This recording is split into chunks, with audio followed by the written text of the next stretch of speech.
All right, stream time, ladies and gentlemen, boys and girls. Welcome back. It's me, Addy, again, and I hope you guys are having an incredible Friday and start to the weekend. I know I am.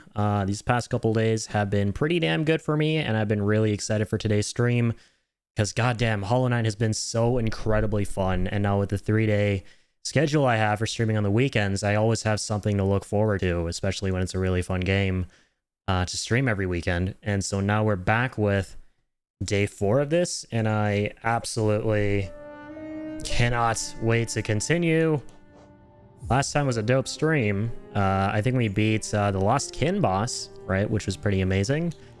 But I did notice something. We actually didn't manage to snag whatever reward that he had waiting for us because I think I just dipped right after the stream ended.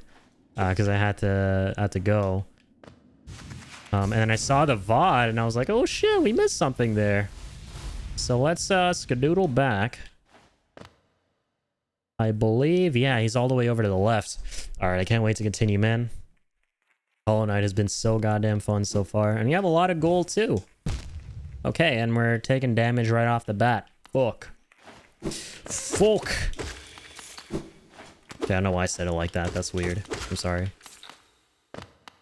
But okie dokie. Life's good. Usual Friday 3 p.m. stream time. Couldn't be better. Okay, here we go. So now, yeah, so there's this accept thing. There was a little prompt. We'll see what happens. That was a hype fucking stream, by the way, man. Last time when we defeated him. Oh, is it the dream points? Or essence or whatever? Oh, no, I guess not. We just collected essence. That's cool. Right off the bat. What was over to the left? Did we ever explore what was beyond him? Let's go have a look. That's the name of the game, right? It's all about exploration.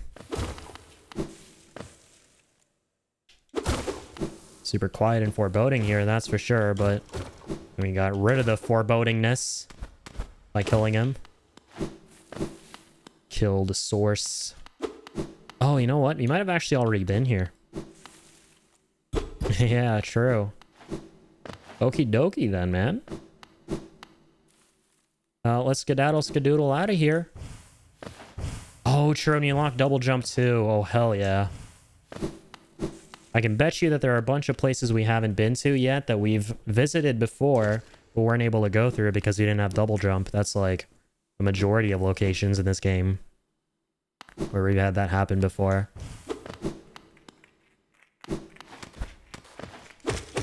Oh shit.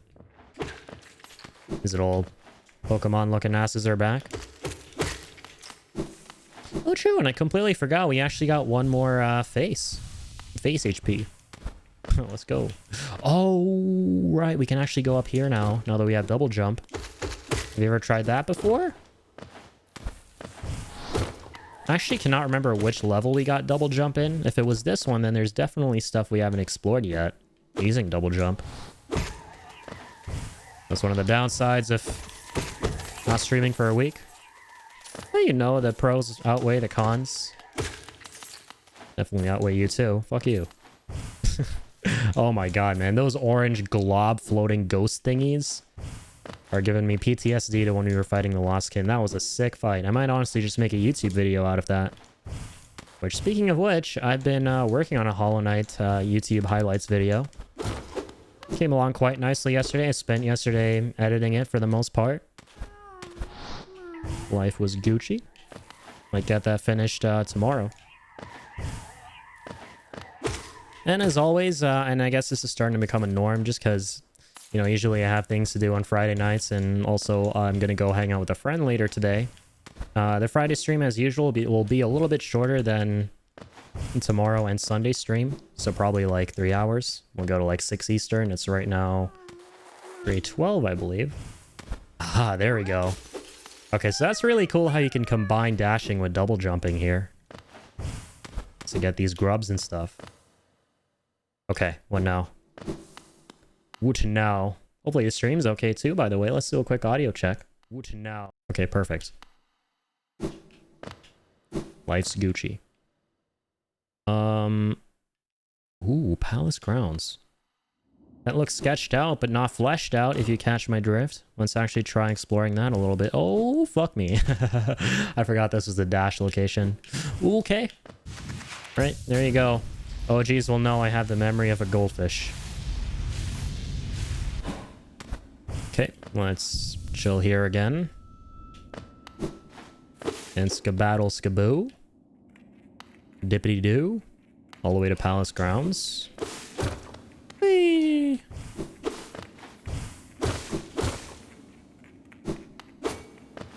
Ooh, yeah, there we go. Double jump time. Do not think we've double jumped up here before. Nice. I think it's a new location, right? Definitely doesn't ring a bell. No bells are ringing. No, sir. Ooh, who's that? A fallen knight. A corpse in white armor. That's definitely Soul of Cinder, Dark Souls man right there. A lot of DS vibes. Ooh, breakable door. Nice. Illusory wall sound effect. I like that. What's this little alien looking thing here? Can we hit it with the Dream Blade? I guess not. Look like a pretty interesting anomaly. Ooh, hidden station. No way. This is a stag area? Get out of here. That's cool. Oh, hell yeah. I'm calling the stag over here. And I believe last time our boy Flamin, the man, the myth, the legend, told us that we were almost done with the stag quest line. Excited to see where that leads. Because as I always say playing this game, it reminds me a lot of the Mognet quest line from FF9. Where you gotta like find all the Moogles and save points, and then there's a whole quest line around that. Very similar vibes. I dig it. This game combines a lot of what I love. A lot of the video games I love in like the best ways, you know? Oh, you know what I should do? Dreamblade. How could I have forgotten? Wait, what? Can I Dreamblade him? That's interesting. It definitely sounds out the dream particles or the essence particles or whatever, but I can't collect them or go after them. Or read his thoughts for that matter. Very curious. We'll come back later, no doubt. But for now, let us away. Let us quit this place. Immediately. Okay, let me open the map here. Ooh, interesting. There's a little part in Deepnest, kind of to like the bottom southeast, bottom right, that we haven't explored. So we could try that out. Maybe take the tram instead of the stag station. Ooh, wait, let's actually go to King Station. There are a lot of paths we never explored, and I'm willing to bet you that's because we didn't have double jump before. But now we do. Thanks to Prima Games Guide Incarnate, aka Flamin' Phoenix, Chief, and all the other wonderful folks.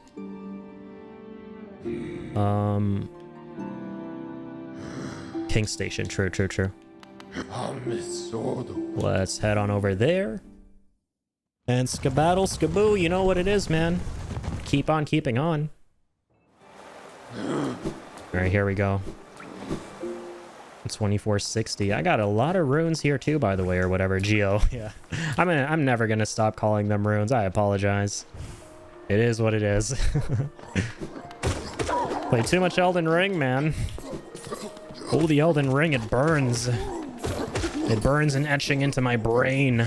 Oh my god. These guys sound spooky. Not that they made so much noise. Let's put an end to that, am I right? Oh god. Sorry I threatened to kill you, and I totally did. Charge up. Go Super Saiyan. I love charging up in this game. It always feels like I'm playing a DB fighting game, you know? A Dragon Ball fighting game.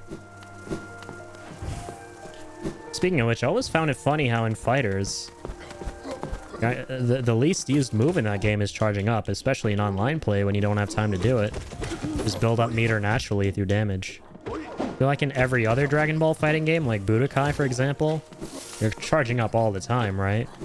Especially those 3D ones, because there's so much distance between you and the enemy, or your opponent. Ah! Forgot about these flying dudes. But you know what? It's good to be back when you're OP. Oh, hell yeah. One of my favorite parts about action-adventure games is going to previous areas where you were weak as fuck before. But now that we have all these upgrades and shit and all these charms and stuff like that we didn't have before, life's good. Life is full of OP-ness. Yes, you heard me right. OP-ness. But I meant OP-ness, not OP-ness, just to clarify.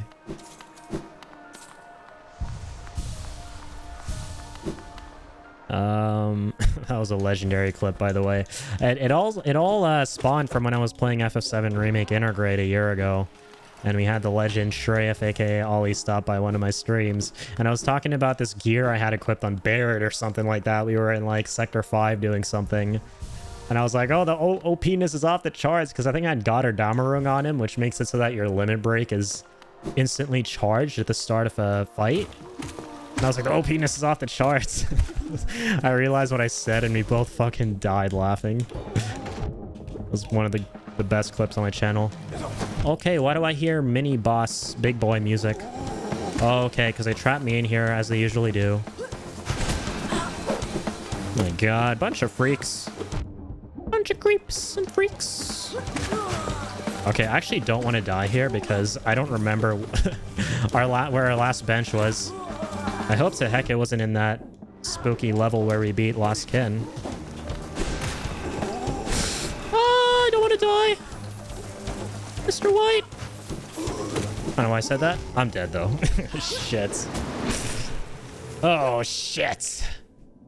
Oh, fuck. It was after all over here. Oh, that feels bad. Where's... No. You're kidding me. Oh, wait, never mind. I'm stupid. I got tripped out for a second. I thought we were still behind the wall before the stag station and that we couldn't access the stag station wall again. Like some fucking Narnia shit where you just can't go through the wardrobe again. Back in a Narnia. Oh god, I got spooked for a second. Ugh. Okay, let's rest here this time so we don't have to reset again at that location. Okay. Yes. So we went this way. Is that correct, madam? No, it's not. We went this way. True. Up the butthole of the platform.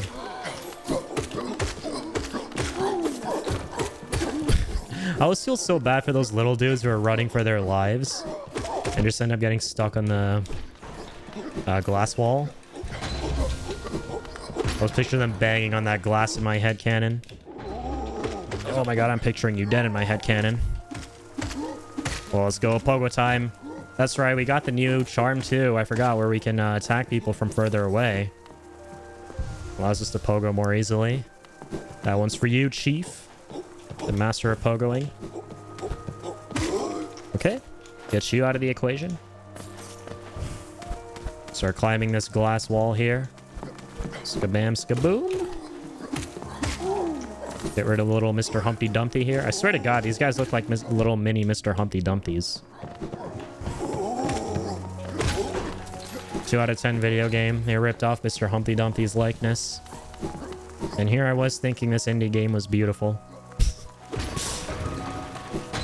Please don't cancel me. That was sarcasm. Oh. What happened, man? Your ass used to be beautiful. I love that quote.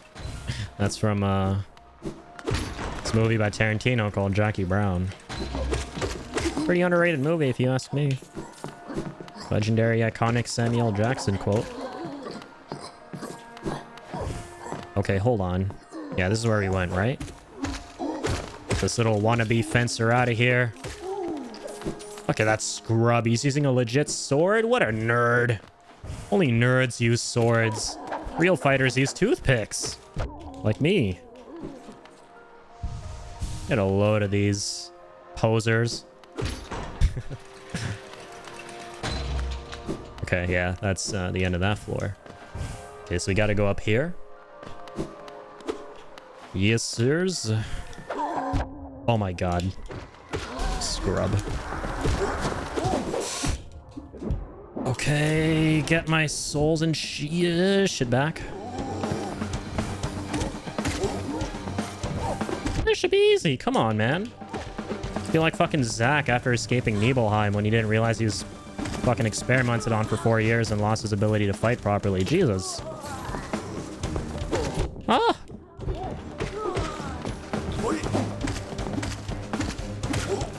Out of here, scrub. Nope. Spot last kitten, bitch. You know who I am? It's Lord Revan, and I'm back. Oh wait, wrong game. I've been playing a lot of KOTOR off stream. Honestly, kind of wish I streamed it, but you know what? There's always a remake coming out. You can replay it whenever the remake's about to come out to hype it up. One of my all-time favorite RPGs, definitely. Yes, sir. Ooh, shiny. Oh, true. Is that another hearts, or is that more soul? More soul capacity. Let's get a quick refresher on that one.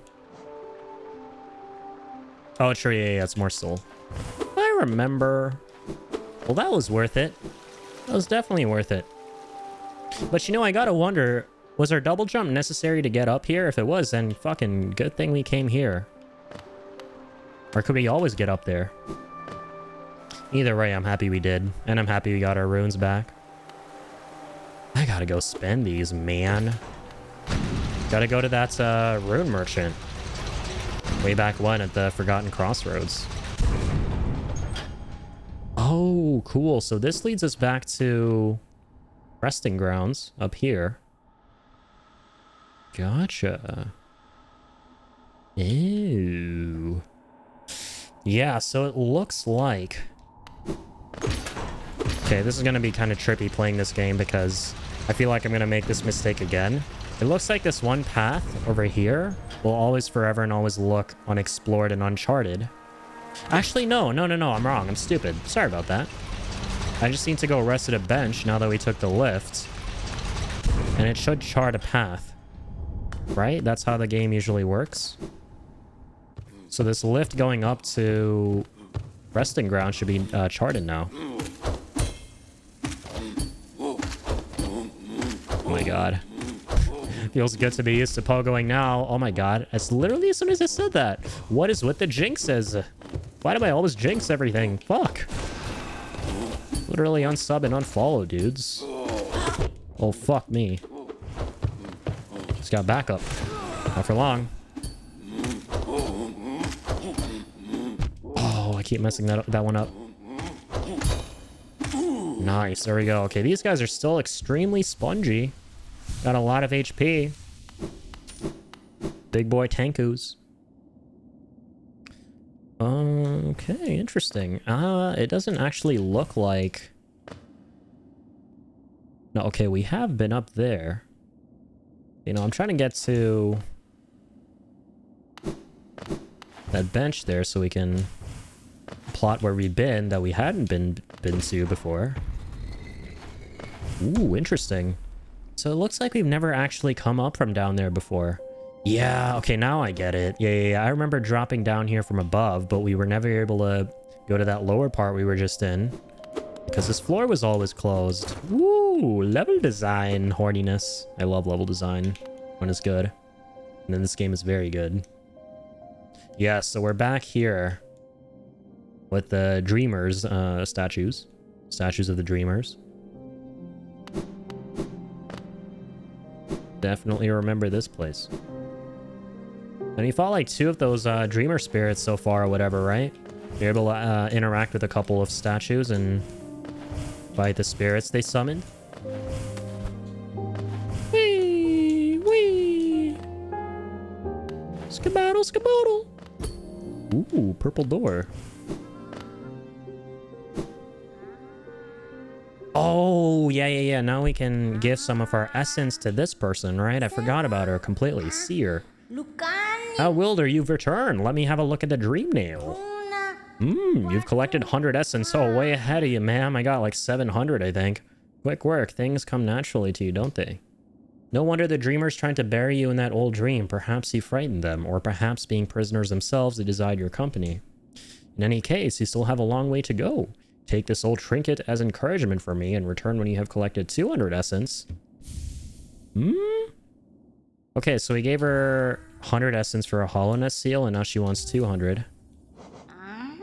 I guess. So if I remember right, hollowness seals are just for selling, right? I remember we sold some of these before. Can you stop making noise? She sounds like a 5-year-old girl pulling at her mom at a restaurant trying to get her attention.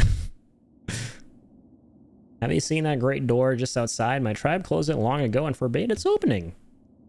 Ah, but as far as I can tell, I'm the only member of my tribe still breathing. That means I needn't feel bad about breaking a taboo. As proof of my belief, I'll open the door. Ooh, that's a 200 essence reward. The door's open and you can enter the glade beyond it. Listen closely in there and you may enter, or you may hear the utterings of bugs long gone. Interesting AF. So what's cool is we don't actually lose essence when we collect enough for her. 300 essence. And my dreary work here more exciting. Being the caretaker of this place hasn't been very stimulating. Shouldn't complain though. Tending these graves and guiding the wielder, all penitence for old crimes. Certain things have to be kept in balance. Take this trinket for your efforts and return with 500 essence. Keep up your tireless work. Ooh, this time he got Palor. Yeah, sorry, you guys can't see the items I'm getting at the bottom left, but I got you. I'll read them out. So what is Palor again? Ooh, we can redeem them for upgrading our nail, I'd imagine.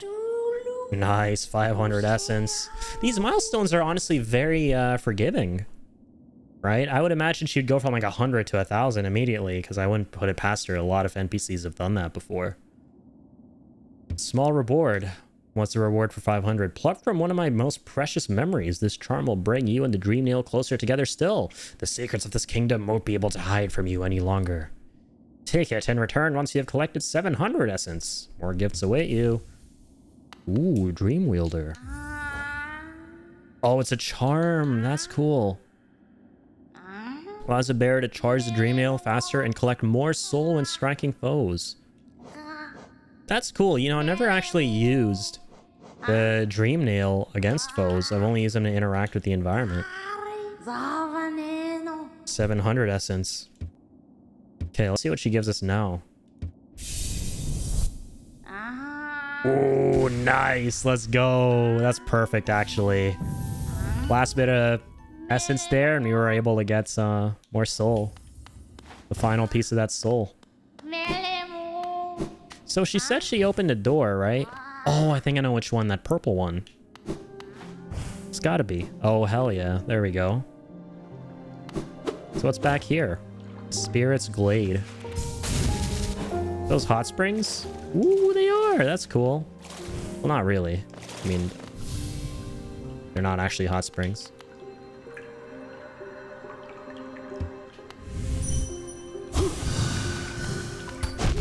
Oh my god, I probably shouldn't have done that. I shouldn't have fucked with him. Okay, I'm sorry. I'm sorry. Oh, fuck. Is he de-aggroed now? Please tell me he's de-aggroed. Couldn't resist hitting him with my nail. Okay, he's chill. I wonder what happens when you beat him. Oh, my cookies are ever so tasty. These guys are chill. Buy my cookies. Once I've sold them all, I can go home? What? Did she die selling cookies? Is that what that's about? And I can't buy them anymore because she's dead? Really interesting, man. It's like we're visiting tombstones and talking to these spirits, it feels like. Yeah. Dr. Chagix. Alright, see you later, Dr. Chagix. Don't fear, little creature. Though violent rage once possessed me, the peaceful air in this place seems to keep it at bay. That's kind of tragic. So it looks like these are all the deceased. Ooh, we fought this guy. Yo, what happens when we kill them? Kill all of them. I want to try that shit out, man. Oh, I want to know. I want to know. I got that morbid curiosity. But not a lot of HP. That too. Ah, this game. This game keeps giving, man. There's so many secrets and things to do and interact with. I love it. Yep, there we go. Map updated. So now I'd imagine... Yeah, there we go. We now have that path with the elevator that we can see. Love it. Love to see it. Love to see it and sew it. Okay. Let's try entangling with these dudes. I'm sure there's gonna be some big penalty for doing this.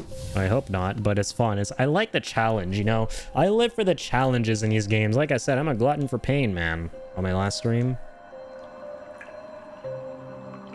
The bugs in this glade are under my watch. Treat them with respect and you may remain, but raise your nail and you'll contend with me. So is he implying that he's the only dude I actually fight? So if I use my nail on him... Ah, I get it. I understand. Okay, I get it, please. Oh.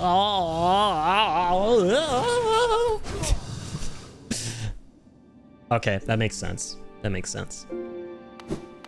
Sense is made. Sense has been made. 400 degrees in the oven, put it on bake mode. It has been made and it's delicious. This makes sense.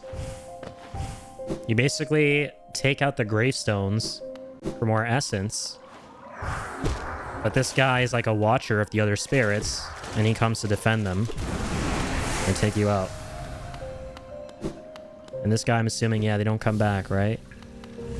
Is there a way to kill him? I wonder. I've got to wonder.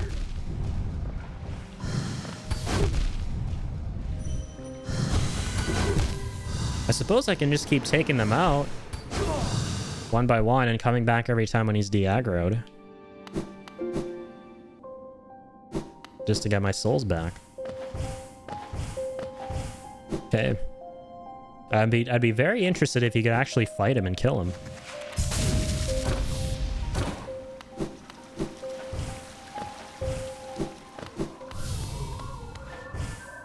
Okay, come on out here, singing ghost. There you are.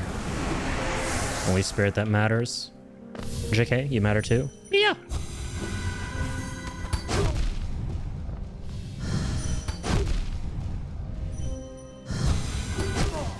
You can't even dodge him. That's crazy. I'll try to kill all the spirits. But I'm scared that if I do that, and I die by him again, and I go back there, he's going to be permanently aggroed because all the spirits are dead or something. I don't know. Let's try it, though. Let's try. You know what? I don't give a shit. It's fun to just experiment. Go on blind playthrough. I'm sure there's some Hollow Knight super uber mega fans out there who are just completely ramming their heads through walls right now watching me play this. Going, what the fuck are you doing? I don't blame you.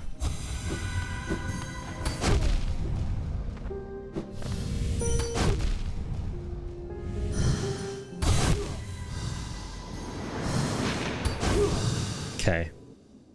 I think that's all of them. Putting them out of their misery. I'm allowing them to pass on, okay? They're stuck in purgatory. Alright, the Death Stranding is a very serious condition that's plaguing our planet. And we gotta allow the BTs to go back to their home. Which is the afterlife. Where they truly belong. Oh wait, wrong video game. Don't judge me. I'm doing these BTs a favor.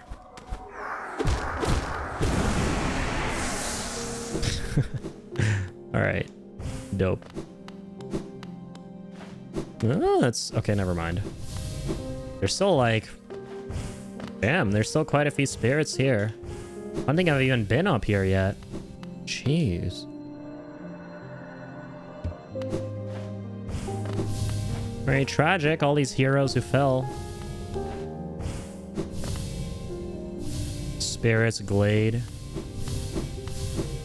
Yeah, okay, I can't be bothered. I can't be assholed enough to do this. I'm too lazy. Ooh, new part here, though. Yeah, never mind. That's the end of this place. Yeah! Let's get out of here. Okay, cool stuff. I think I'm done here for now. That was kind of fun. You know, I was mercilessly slaughtering a bunch of ghosts. Which, I mean, hey, that's... Dude, I'm doing them a favor, okay? Shut up. Someone out there furiously typing right now? Stop typing. Put the keyboard down. Stop it.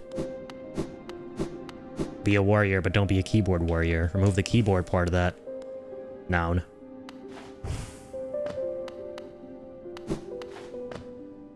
Oh, interesting. Right, so I remember dropping down... Yes. Yes. Yeah, I remember dropping down from up there. But this is always inaccessible. And now it ain't. So let's see what's this way, shall we? Blue Lake. I like that name. It sounds peaceful. Oh, it's a very scenic drive. Look at that. We're flying through here very scenically, enjoying the beauty. Tiso. I remember this dude, I think. What a calm place. That's what I said. It's action I want. Vicious and deadly battle. The serenity is a bore. True that. So peaceful, so dull. Hey, buddy, if you want action, go right. There's a whole graveyard full of ghosts with a very angry spirit that will literally devour your asshole if you want action. Just saying. Oh, shit. No way. So we're back here now. That's nuts. So this has been a crazy shortcut all the way back to the charm vendor, right? That's crazy. But there's no way to go back up there even with our... Oh, there is. That's sick. Now that we have double jump. Oh, that's awesome, dude. Dash awesome. And we plotted out those paths that we just took. Oh, yeah. Next stop should be Crystal Peak, actually, because there's stuff at the very top that I'd imagine we can double jump to now. Okay. Oh, yeah. Unfortunately, I can't buy these two. Still need more charm slots. Okay. Let's see. How should we go from here? Oh, goddamn. This place is different now. The world changes and shit? Bro, this is like Bloodborne. The world changes depending on your actions? That's fucking awesome. There's all this orange pop globby shit from the Lost Kin area now that we defeated him. These enemies have new attacks and shit now too. I think, right? Maybe I'm mistaken. Am I crazy? Or is this place different now? You ever go in there before? What's that? Oh, I think that's where we met Sly initially. Yeah, okay. That makes sense. Sense is being made. Okay, and that was being made too. Destroy me. Can you not explode? Okay, thank you. Normally I'd say that these guys look delicious, but really look the color of orange soda. Give me that crush.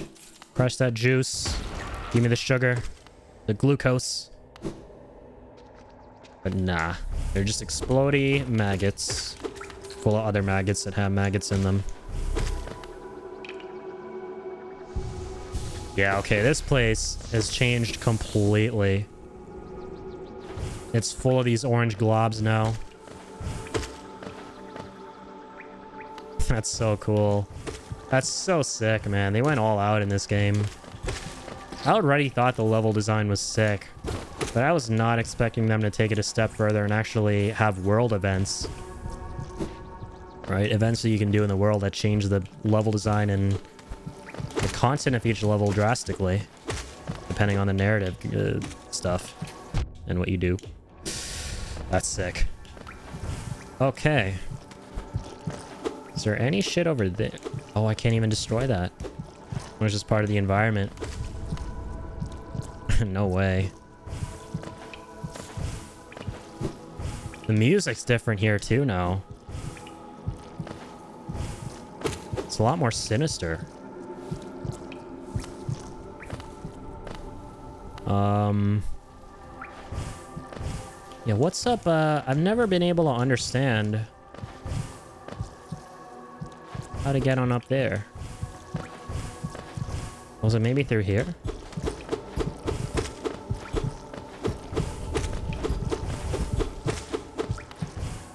It says we can exit from up here. Gotta be some secret path, right?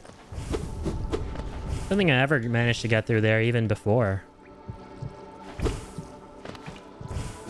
Or no, you know what? Maybe it's closed off now that there's all this orange shit around here. I don't know, but that's super interesting. Well, that's fine. Let's go back here and take a quick detour and find another path.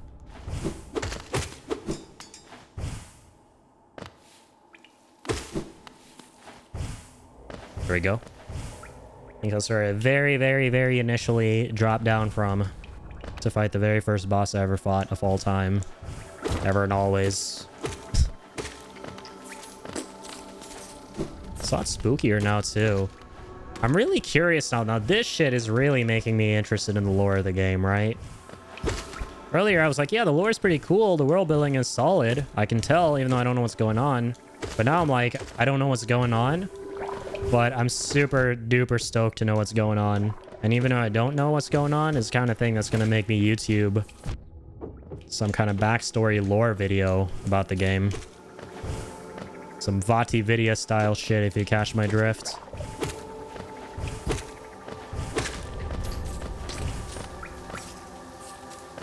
Get back here, Geodudes.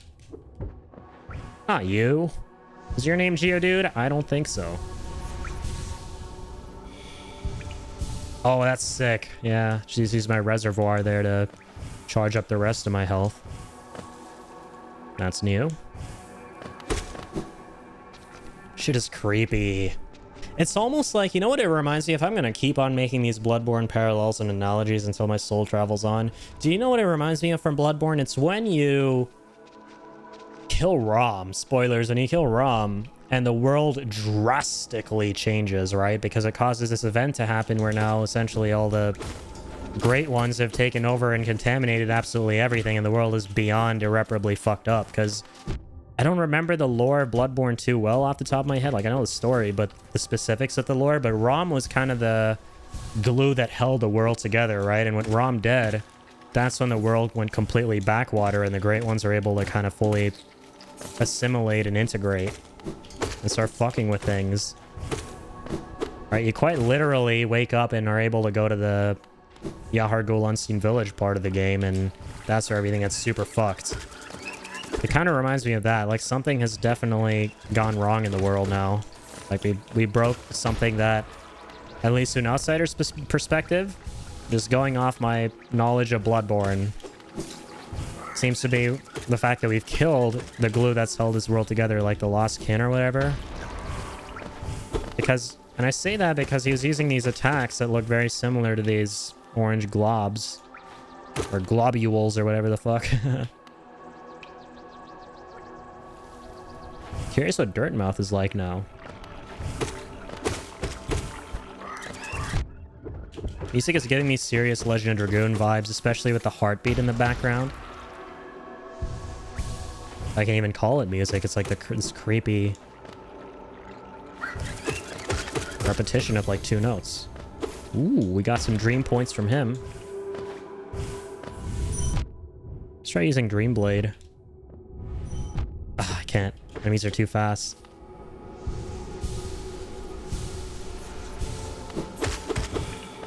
Damn. This is spooky in like the coolest way possible.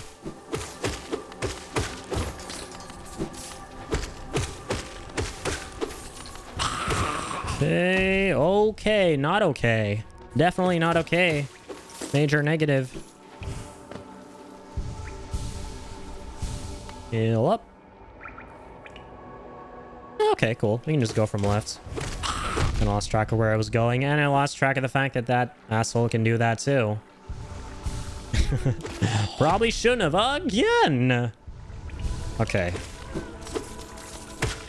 Come on, brain. Stop embarrassing yourself. Thank you. That time I remembered. Good job, brain. Okay. No, I take that back. Forgot the birds could explode. Shit. Birds just hate me universally, man. They hate me in video games and they hate me in real life. I swear to God. For those of you who don't know, like, I keep getting attacked by the same goddamn bird on my walk every single day in the same exact place. It's honestly creepy, right? I've actually stopped walking there. It's gotten that bad. No lie. Hello, little grub. Been a hot minute. I remember this place, though. Before it was all spooky and orange and big orange sugary globule thingies or majobbers around everywhere. The world's coming to an end.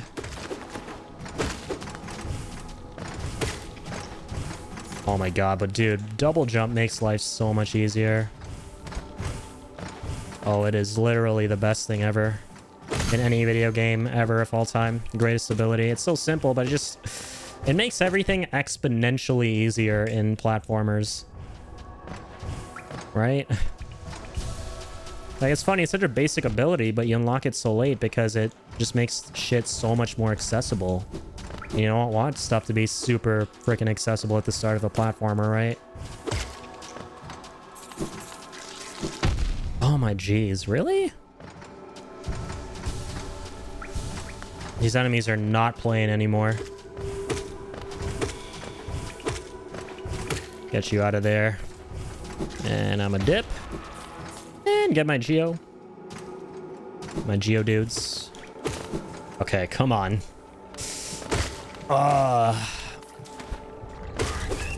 There's no end to this madness. Dirt mouth, I need you. I need dirt in my mouth. Gonna put some dirt in your mouth. Bully Maguire edition. Oh, nice. It's so peaceful and calm and chill over here. But now that I've seen how horribly wrong Forgotten Crossroads has gone and become, right, as a result of all these world events and shit, I'm very curious to see if anything happens to Dirtmouth eventually. That would be something, right?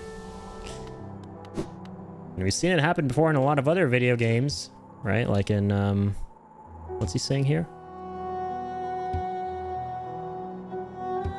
Oh yeah, he's just going on and on about how he shouldn't go down there. True.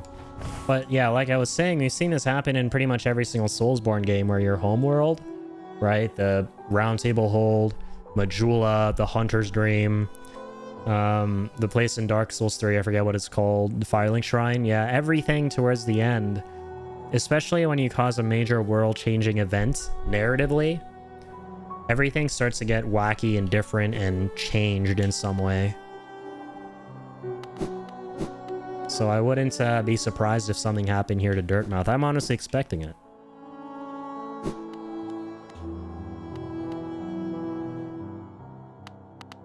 Okay, that's where she is.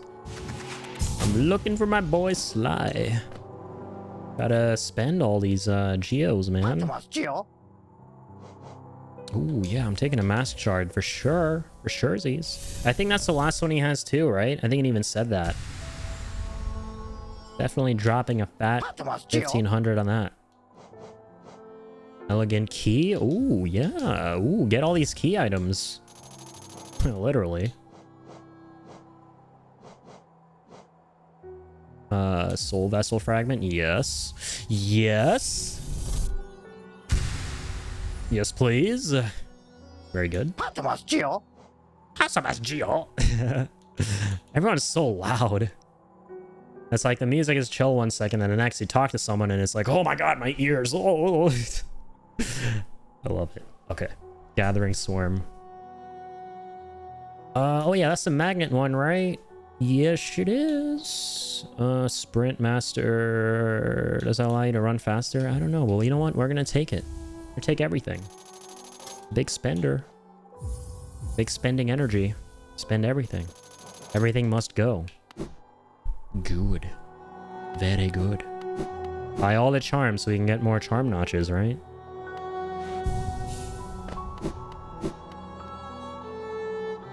Yeah, now the idea that I had earlier was to go to Crystal Peak. Check out what's at the northernmost tip of the Crystal PP. With their new double jump ability. Oh, that's cool. It's cool being able to go through most of this cavern without super dash like that. Now that we just have double jump, like right there, for example. I love it. This game is so fluid. It's crazy. Like when you combine your abilities and stuff like that, it all happens so seamlessly. Everything is so responsive.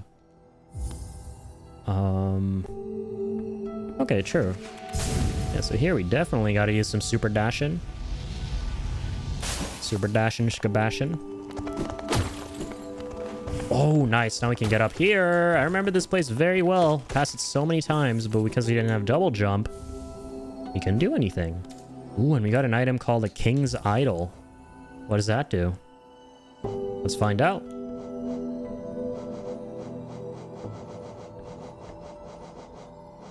Sprint Master, Joni's Blessing. Oh, I'm sorry, it's on a charm. I don't know why I'm in that menu.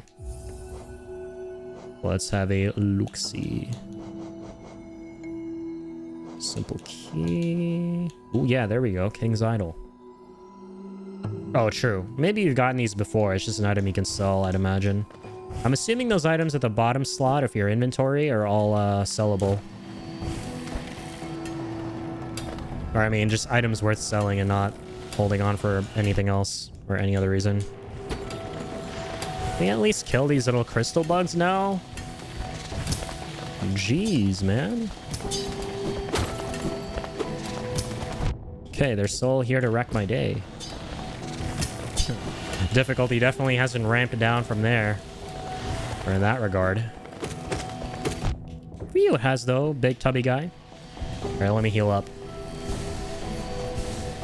Give me some HP sauce back in the tank. Nice, nice. We're going exactly where we want to be. Going up here.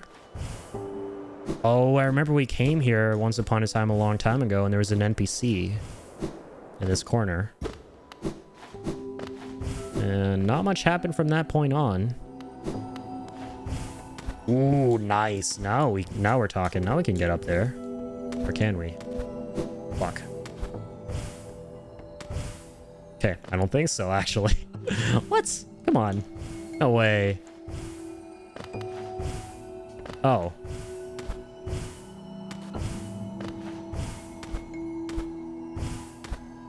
Sure, you're supposed to drop down from there, but like... It seems like it should be possible through a combination of wall jumping and double jumping to get up there. But maybe it's just not meant to be. I wonder if speedrunners are able to do it like that. Like there's a way to get it if you're super specific that wasn't intended. Definitely feels like that kind of a location. Ooh, that place we can go to though with double jump. Now, this place I also remember now that I'm here again. Definitely rings a bell. We couldn't go here before, but now we can. Hells yeesh. Oh, hi, little miner guy. Using your little ray gun.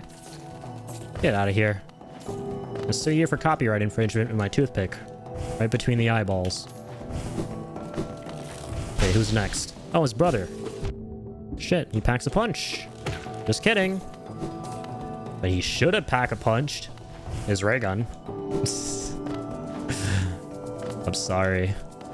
COD Zombies nerd. Former COD Zombies nerd.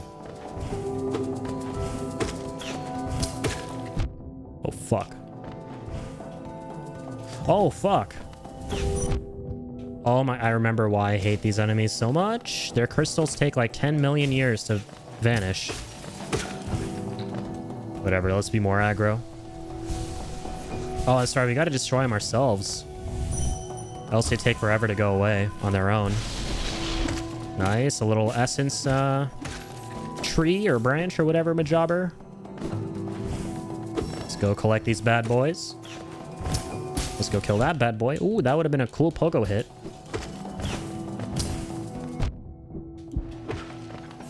Yeah, I'm sort of understanding how you're intended to beat them now.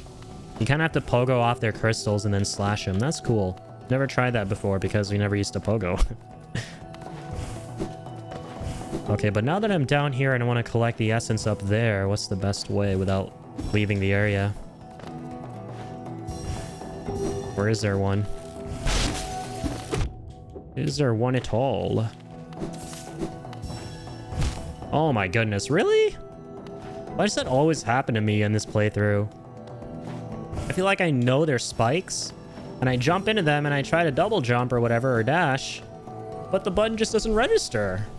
That's like some Final Destination type shit. The game just wants me to die.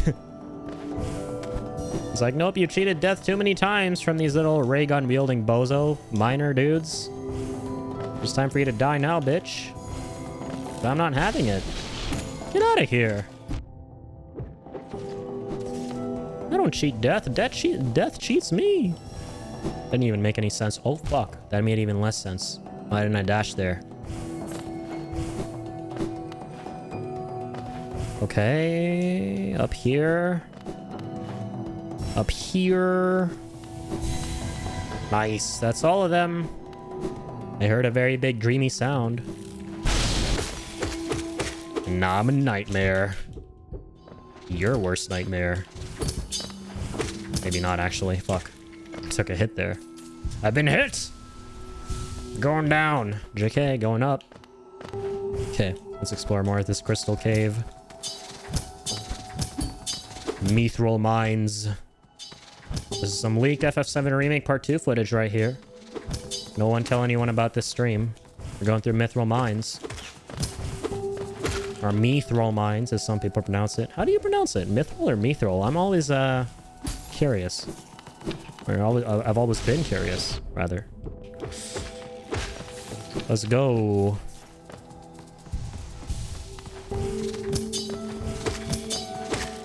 Easy schmeezy. Nice. This place keeps on going and giving. I like to see that. Oh, nice. We can deflect his little crystals. That's sick. A little taste of your own medicine. Or a crystal jello lollipop tasting medicine. Imagine if you licked those, it would taste like Jolly Ranchers. Don't ask me why I was thinking about licking those. Please. Uh-oh. Oh, yes. Okay, let's heal up. Heal up. Dippity-doo. Dippity, dippity. Dippity, skippity. That's interesting. I never realized until now that they don't actually get out of their crystal shell until you stop hitting them or go far enough away. Unless you're pogoing, which is interesting. Like right there, you saw it was kind of pogoing off of him. And he eventually let up. Ooh, we need super dash for that. All Gucci, my friendo. All Gucci? Okay, maybe not so Gucci. Okay. There's a long-ass part of crystal. Where even are we? Holy shit, we are so far away from what we've charted so far. That's nuts. Never knew crystal caves would go on for this much longer. Okay, what's this way? True, more stuff here. Ooh, Hollow Nest's crown. This is a new area entirely, isn't it? God damn, there's so many levels. There's when I think there are no more levels, right? All these walls keep glowing up with these anomalies. Pale ore. What happens if we drop down here? Ooh. Ooh. Ooh, we're all the way back here now. To the start of our expedition.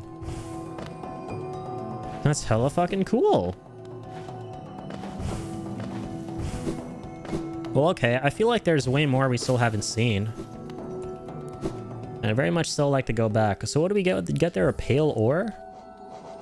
This thing? Prized by those who craft weapons? I forget who you give these to. Probably a nailsmith, right? But which one? That's one who upgrades the damage you deal? Forget where he lives.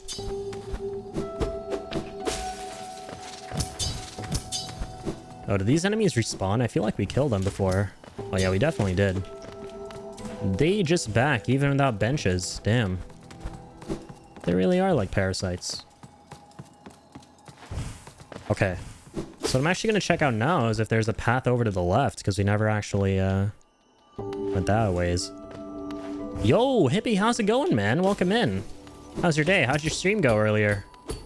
Playing some DNF Duel. Those are some sick matches. Always love watching me some fighting games. Just playing some more Hollow Knight here. Making a lot of progress. Finally, the game definitely opens up the more you play it. Find any more Bloodborne comparisons? Oh, hell yeah, dude. You know, it's funny you asked because before you dropped in, that's literally all I was talking about. That is literally all I was talking about before you dropped in, because there's some crazy shit we witnessed in the levels today of this game that really reminded me a lot of Bloodborne. Like, on the last stream, I don't know if you remember, we were fighting this dude in a dream dimension, and we finally beat him at the end of the last stream. And right after we beat him, I went back to, like, the very first level of this game, which was, like, whatchamacallit? Forgotten Crossroads, and everything there was different. Like, insane. Like, Bloodborne levels of when you kill Rom the Vacuous Spider, everything in the world changes. It was nuts. The level design is off the charts in this game. The stream was well, but the damn bites were terrible. Oh, shit. That's rough. Kept up with the pattern of win and then lose and win and then lose. Yeah, that happens. That forced 50% win-loss ratio, huh? Yeah, I feel you on that one, brother. That's like every single online game I've played ever. From Overwatch to like DBFZ to whatever drastically opposing genre of video game you have, there's always that cursed universal 50% win-loss ratio that's forced. I feel you. But the main thing is you're having fun, you know?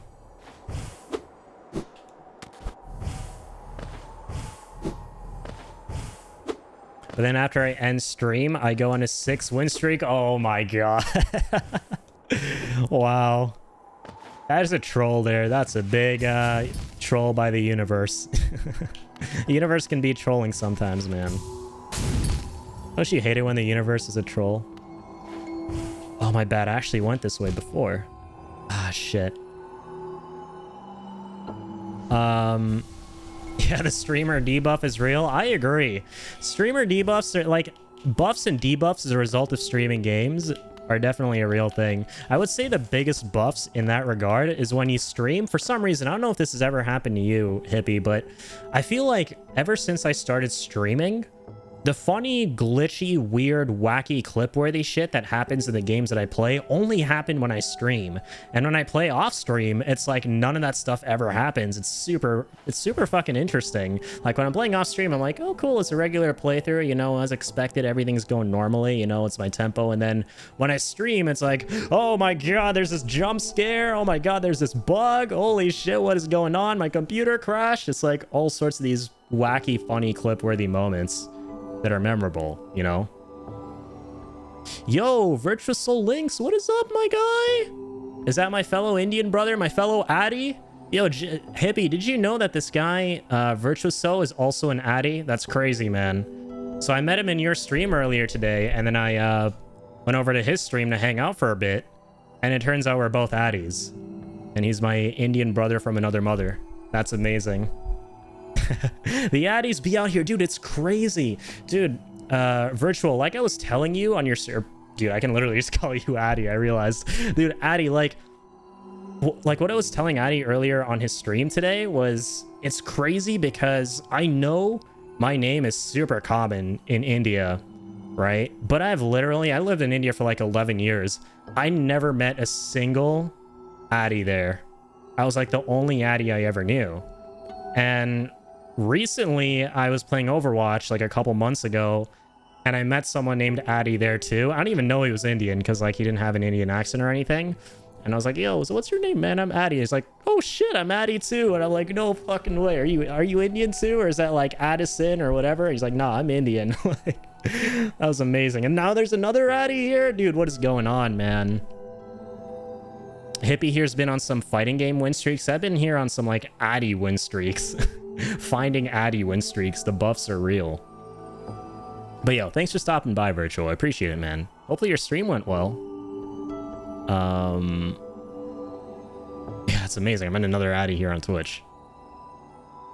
Addyception for real. Yo, I like that term, Addyception. That sounds fucking cool. I love it.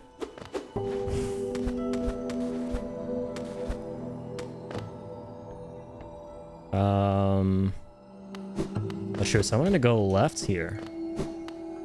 Actually, there's nothing else to do there.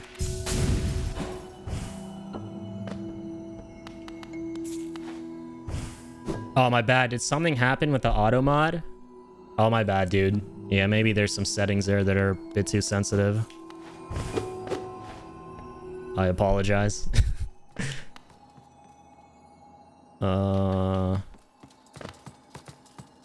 Trying to explore this new part of Hollow Knight here.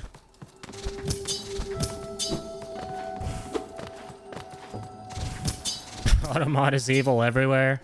Yeah, do be like that sometimes, man. Automod is like, he's your best friend, but like, you gotta be prepared for him to like stab you in the back, you know? How's your day going? My day's going good, man. Thanks for asking. How about yours? How's your Friday going? You guys have some cool plans for the weekend? It's Canada Day here, so yeah, by the way, I'm from Canada, so it's Canada Day here, and I might go watch some fireworks in a little bit with a friend of mine. So I'm looking forward to that, because I've never actually been to a fireworks show before. Should be kind of fun. You know? Okay, I'm actually going to back out here and hit up a bench.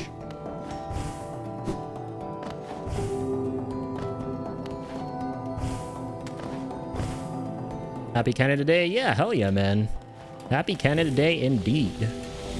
I think for America's in a few days too, right? In July 4th? In like 3 days.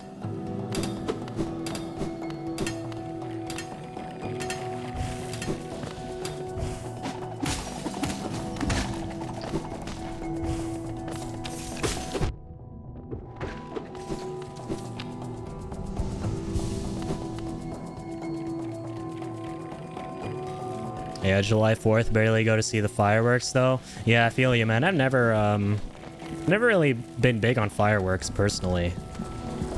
Like there's literally a festival in India that's all about fireworks, right? And it's called Diwali. And besides doing a couple fireworks there, I never really went for any fireworks shows and stuff or did any crazy ones. So yeah, it should be fun. Okay, here we go. Huge benches right here. It's second here. Fuck's sake, need to wake up in 4 hours to hit the gym. Oh, damn. Yeah, that's late. Definitely got some sleep, my guy. What you doing up past your bedtime? Let's go skedazzle skadoozle here. Fireworks are cool for 2 minutes. Then I just want to go back home. Yeah, I feel you, man. Also, they're super noisy, man. I've never been a fan of loud noises. You know? Like, dude, it's some... Okay, apparently there's a boss here. What the fuck? What? Okay, okay then. Okay, sure. Little fucking 70s looking Iron Man suit looking ass. God damn it. Fuck. Where did I even go? Where did I even... What? Oh, true. Oh, that's cool. I think I wall jumped up there. I never tried doing that before. Zoned out and went somewhere new. When we hit that partner, I'm a B maid dress goal. I'm a B that one ripped motherfucker in a maid dress. Wait, hold up. Wait, so your goal when you hit partner is to like dress up in a maid outfit? Did I understand that right? Am I reading that right or am I stupid? Hey man, that's cool. That's cool. You know what? Dress up in new outfits and shit. Let's go. Oh yeah, cause yo, Virtual, wasn't your I'm so dumb. Wasn't your VR thing, what are they called again? The avatars, the things that those... How did I forget the name, the term that you use to describe those? Yeah, VTubers. Isn't your VTuber avatar a maid? That was a cool VTuber avatar. I just remember that. Oh my god, you're not cool though. Holy hell, this guy's cracked. 2 damage every attack. Jeez. Jeez Louises. Super far away though, for fuck's sake. I know, right? It's a long grind, man. It's a long grind. Yeah, my ultimate goal is to also become a full-time streamer one day, hopefully, and hit partner and create a big positive community, right? Full of wonderful people.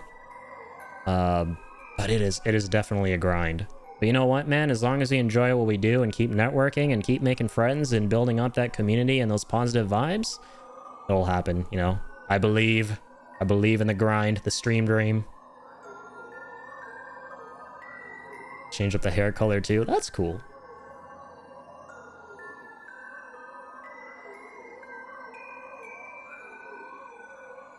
One-seventh way to partner. I don't even know how far I am. I'm probably not even like an inch, a millimeter closer to partner than I am right now.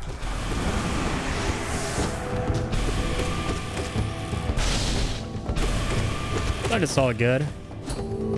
Bottom line is you just got to keep enjoying streaming and, you know, doing your best at what you enjoy. Just keep having fun. And you have everything to gain and nothing to lose. That's what I believe. If I hit partner, that's great. If I don't hit partner, then I'm still gaining things. You know, I'm doing better than I was the last day. At least I'd like to think I am. I always try to be better than I was yesterday. And build up new connections, meet new people. Die 1,000,001 times too.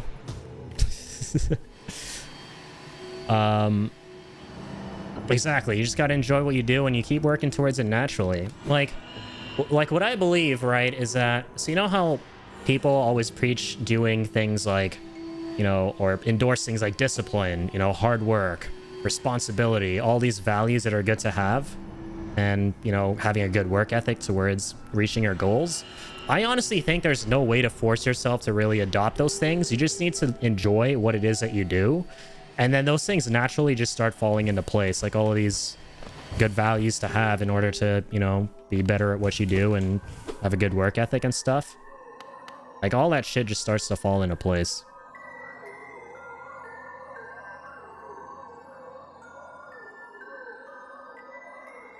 But hell yeah, networking all the way.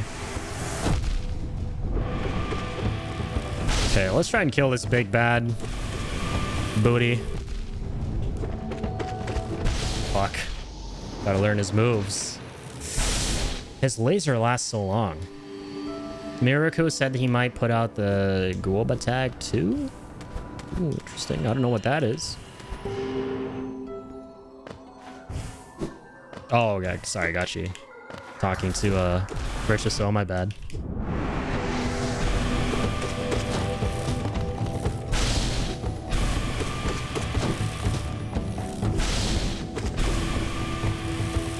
Oh, damn, he shoots up too. I forgot about that. Get out of here, punk. I beat the Lost Kin. You know who I am? I'm the Dark Lord of the Sith. Lord Revan. I've returned. Fuck, wrong game.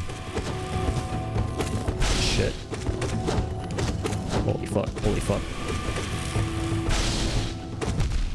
Oh my, oh, okay, I'm alive. Good shit. I can't even pogo off. Oh, is he dead? Oh, let's go. Get shafted. You big crystallized bully. Nice. GG's. Harry Hyper, let's go. Let's go. Let's get it. Yo, killing the bosses is so satisfying in this game. It's crazy. Hell yeah, I clapped him. That was sick.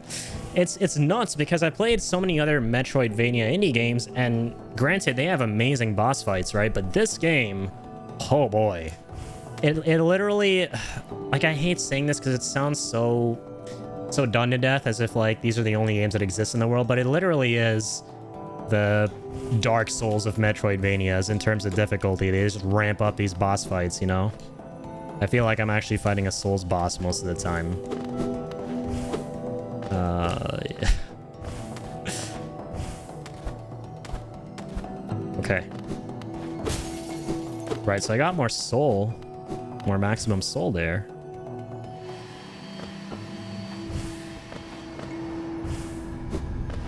Elden got me dying? I know, right? Elden Ring, man. Jeez. That game is still grafted into my brain like God Richter grafted. Jesus Christ. Like, it's gotten to the point where I can't even properly say the name of this game's currency. I've not even gotten used to the jargon. I just still call everything runes in this game when I collect them. But yeah, goddamn, the bosses in that game are cracked. Got like 6 hours on the game and haven't beaten the first boss. Yeah, dude, the first boss is challenging. Margot? Or Margit? I forget. Is it Margot or Margit? Because I know there's a Margot and a Margit in that game. I mix it up.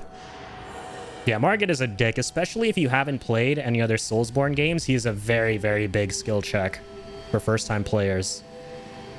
Because he has so much bullshit that he can do. Because, like, you think to yourself, oh, it's cool, I'm just going to abuse iframes, right? I'm going to roll into his attacks. But then out of nowhere, like, as you're rolling into an attack, he'll start up another attack. And they can, like, knock you off map, so it'll get you mid-rolling animation. It's crazy, right? He punishes you so hard. He's a big skill check.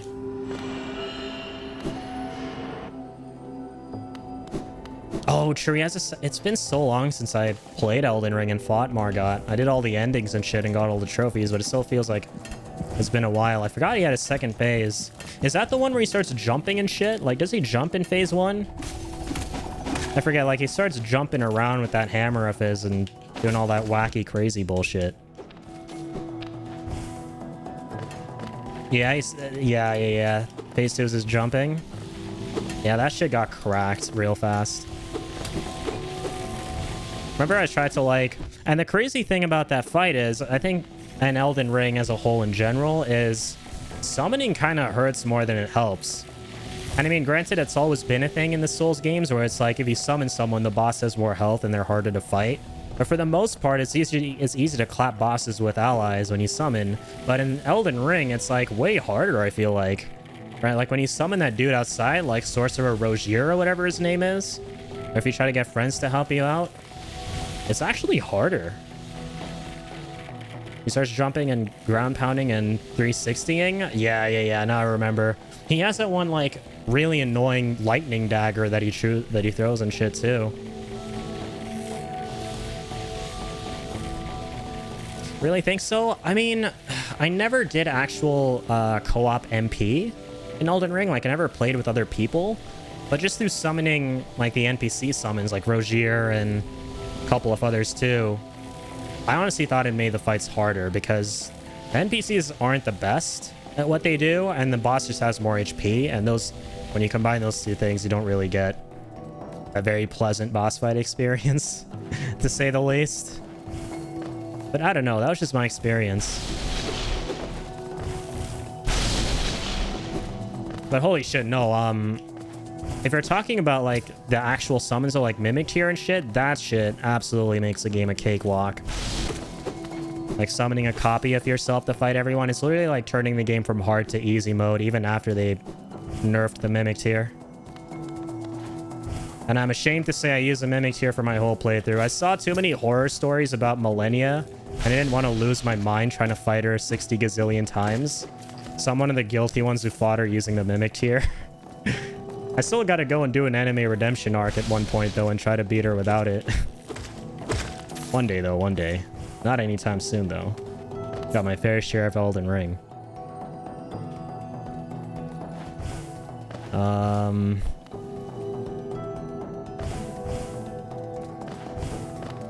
I'm trying to figure out where else I should go now. Looks like I've kind of done everything in Crystal Peak. Let's see where else we should go.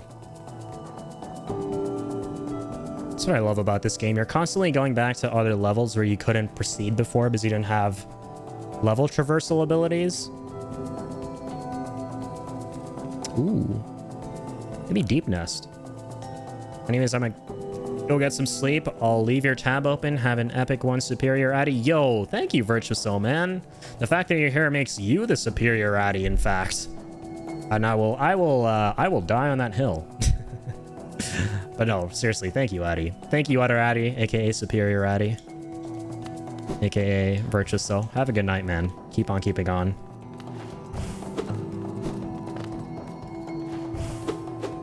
Call Cap and nah, you're the superior Addy. We're both superior Addies. Let's redefine the word superior and change it to like, we're both super cool. And leave it at that. I make my own rules. My own dictionary. But not for realsies. Thank you, man. Yes, superior means Addy. All Addies are superior.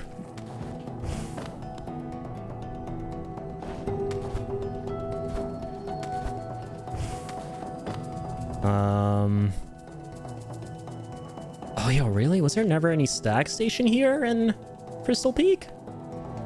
Damn.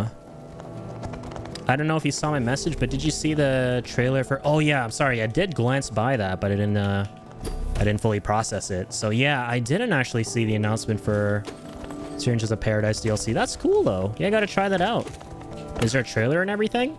Oh, yeah, there is, like you said. That's awesome. Yeah, I'd be excited. I enjoyed Stranger of Paradise a lot. Story was kind of weird, but the combat was super hella fun.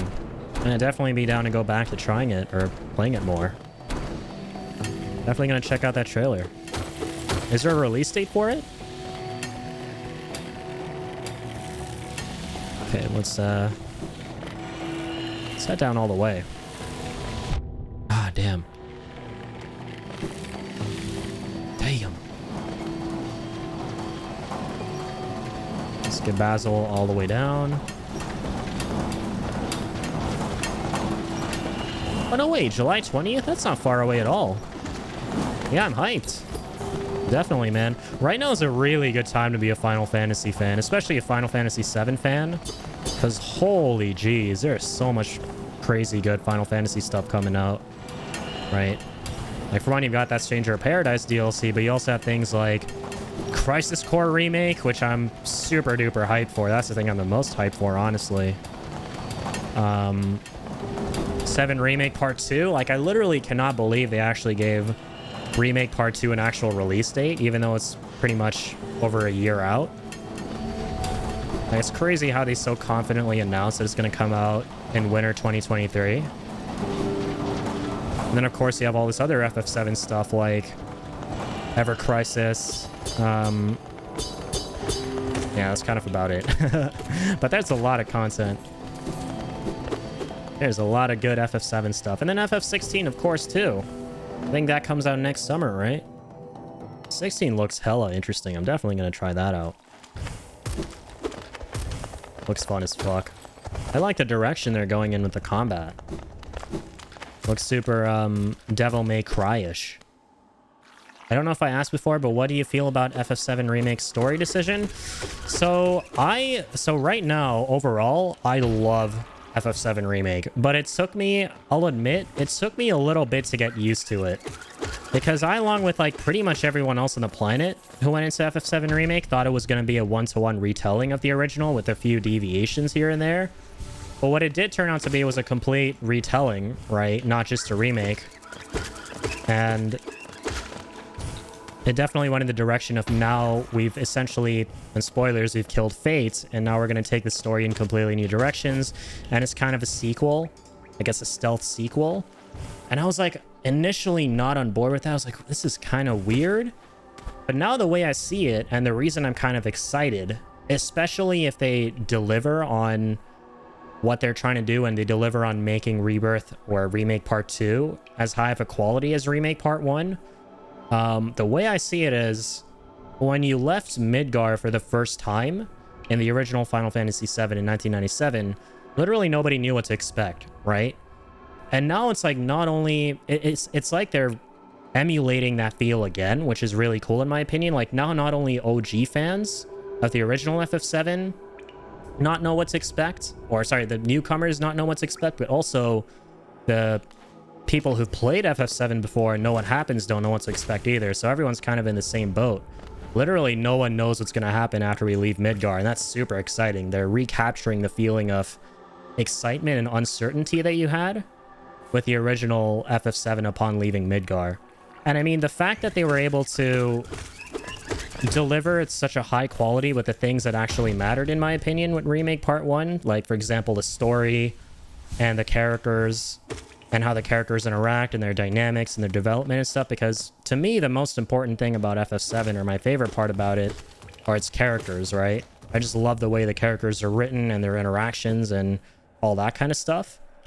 And the fact that they were able to so faithfully recreate the characters and keep them true to the original and write them really, really well makes me really excited if they keep those characters the same and they keep their writing the same in part 2, but just make them go on new adventures, right? That are good, hopefully. And I'm sure, well, I'm confident that they'll be good, because if they're doing something so drastic, right? If they're doing something so bold and drastic of completely changing up very big chunks of this original iconic JRPG story, right? Then they're under immense pressure to do it right. They're not going to just phone it in, I feel like, you know? So I'm very confident that what they do, it will be divisive, right? There will be a lot of people who are like, dude, I never signed up for a completely new story / stealth sequel to 7, right? With alternate timelines and stuff. You'll definitely still have those kind of people, but you'll also hopefully have a lot of people who, like the ones who played part 1, who are like, yo, this new story stuff they're doing is interesting, but I'm on board because it's kind of cool. It's really dope. And it's really exciting because now we're going into new, completely uncharted territory, you know? So overall, I'm excited. Initially, I was very skeptical and unsure of everything. I was like, what? It's kind of weird. But now I'm fully on board for sure. So yeah, there's my incredibly not long at all answer and dissertation of how I feel about 7 Remake's story decision. Okay, let's go back to Dirtmouth. Where are we going again? Deep Nest. True. Ooh, this place is completely different now. Temple? Yeah, it's full of this orange mist. Right, I remember hearing so much distress and wariness about the story when it first came out. Yeah, exactly. Like, when it first came out, everyone was, like, so confused. They were like, wait, so it's not a remake? It's a sequel in disguise? Right? It's basically a stealth sequel? It's secretly a sequel? Right? What's going on? And I was definitely in that camp, too. I was in that boat of people who was like... Especially when that... And this is what's interesting, right? Is throughout the game... They allude to that, and I had a sort of feeling that's the direction they were going, but I wasn't convinced because there were all the whispers and stuff like that just floating around and interfering with the story. And then at the very end of the Midgar Expressway, when you reach the end of it and all this crazy portal stuff happens and you go fight Sephiroth and you try to defy fate with him, that's when things went off the rails. And I was like, yo, this is sick. It's cool that you get to fight Sephiroth and have an actual Sephiroth boss fight in part 1. But I'm not sure how I feel about these major story deviations, especially, and at the time, the thing that bothered me the most was the fact that they were essentially keeping Zack alive, because Zack's death in FF7 continuity is one of the most impactful, iconic parts of the series, and is essentially what makes Cloud who he is, right? His death gives birth to Cloud's journey, and is a catalyst for his journey and development as a character. And to not have that happen in an alternate timeline, what I was afraid was going to kind of downplay that entirely and kind of get rid of that, because his death is so important to the events of FF7. Would you have enjoyed a one-to-one version of the game with slight deviation then? I originally went into the game thinking it was going to be that. And overall, if it would have been that, I would have been... Honestly, I would have been 100% happy. Not going to lie, right? I wouldn't have been in the boat. And I think everyone would have, to be honest, right? I think... the people who are now really excited that they're going in new directions with the story, they wouldn't have felt disappointed if they didn't do all this new story stuff and alternate timeline stuff and they made those deviations, because I think that's what everyone expected originally before they played the game, right? And to be fair, they did do that for a big chunk of the game. Like the beginning portion, for example, there are all these new missions in the remake that weren't in the original to kind of pad everything out and make it a full 60-hour game. Like, for example, when you go with Jesse to get the blasting agent to bomb the next reactor and stuff like that. That stuff was really, really cool. And when I first played the game, I thought that would be what the remake would amount to essentially is a bunch of these new interactions and these side characters that were in the original being fleshed out more, you know, and that would be the whole thing. But it turned out to be more than that. They not only did deviations, but they did full on, not rewrites, but I would say new rights, you know? And that's why I guess at the end of the day, I'm not really scared or anxious, because in part 2, we're still going to go to the same places we went to in the original, right? We're still going to go to Nibelheim, right? Cloud's still going to recount his past with Sephiroth. We're going to go to Costa del Sol, Junon, you know, the Gold Saucer, all these iconic, amazing locations. That's all still going to happen, right? I don't think the direction they're going is we're going to create completely new story at the expense of all this stuff that people loved from the original. I think it's more like we're going to do all this stuff people loved from the original and then some, you know, which is really, really exciting and honestly very ambitious, you know? So that's why I'm overall really excited, because now it's like, holy shit, we're going on the same adventure from 1997, right? When we're leaving Midgar, and we're really excited for what awaits. But now it's, on top of that, it's also like, shit, they're going to do new stuff and no one knows what to expect, right? Literally no one knows what to expect. Now, what will be concerning to me is if they do major rewrites, right? If they do major rewrites, and that's what I honestly am a little bit anxious for, is if they take moments from the original that were so important and well executed and important in the story, and they kind of change them, like, completely. Like, there's a very iconic big character death in the original game, and for that to not happen, which a lot of people are worried won't happen, and that's what they're building up to. If it doesn't happen, if they subvert our expectations and they don't make that character die, right? They better make the subversion good, right? It better be good. That's the only thing I'm worried about, is it seems like they're building up to that in some ways. So if they do, if that does happen, if that character lives, right? And her death is so important to the story, if she lives, they better have good consequences, and there better be good, you know, things as a result of that related to the story. It better be important, you know? If it's well executed, I'm cool with it. But yeah. Yeah, I go on long freaking rants about FF7. I apologize. Okay, so what's there to do here?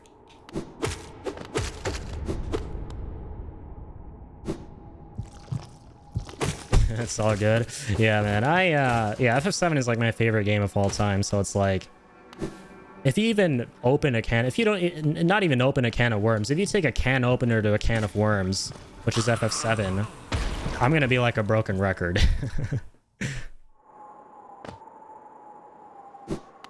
Yeah, exactly, right? Like, I feel like maybe you can relate with, what's your favorite game of all time? Do you have a favorite game, Hippie?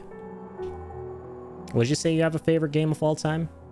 Like, I mean, I guess a lot of people can relate, right? Like, if they have a favorite game ever, and you start talking about it with them, they're just not going to want to stop talking about it. Favorite game of all time is Paper Mario. That's cool. I never actually played Paper Mario. I heard really good things about it. Original N64 one? Gotcha. Yeah, I think, what console was the very first 3D Mario game on again? The one where you can go through the paintings and stuff. Was that the N64 as well? Or was that the SNES? I think that was the N64, right? I played that one. Yeah, so I played... Fuck, what was it called again? Super Mario World? Or Mario 64. Yeah. That was a classic. I played that one, but I never played Paper Mario. It's cool. I didn't even know they had a Paper Mario on the N64.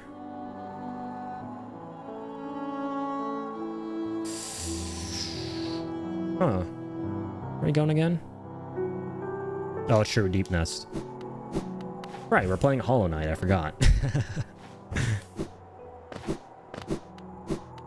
Oh, hold up, wait. Let me, before I go anywhere, let me buy shit from this guy. Vessel Fragment. Okie dokie. Nice. Getting more soul juice. More juicy soul juice. Paper Mario was legit my first game I ever played. Yo, same with Final Fantasy VII. Damn, like that game predates me, right? It came out in 1997.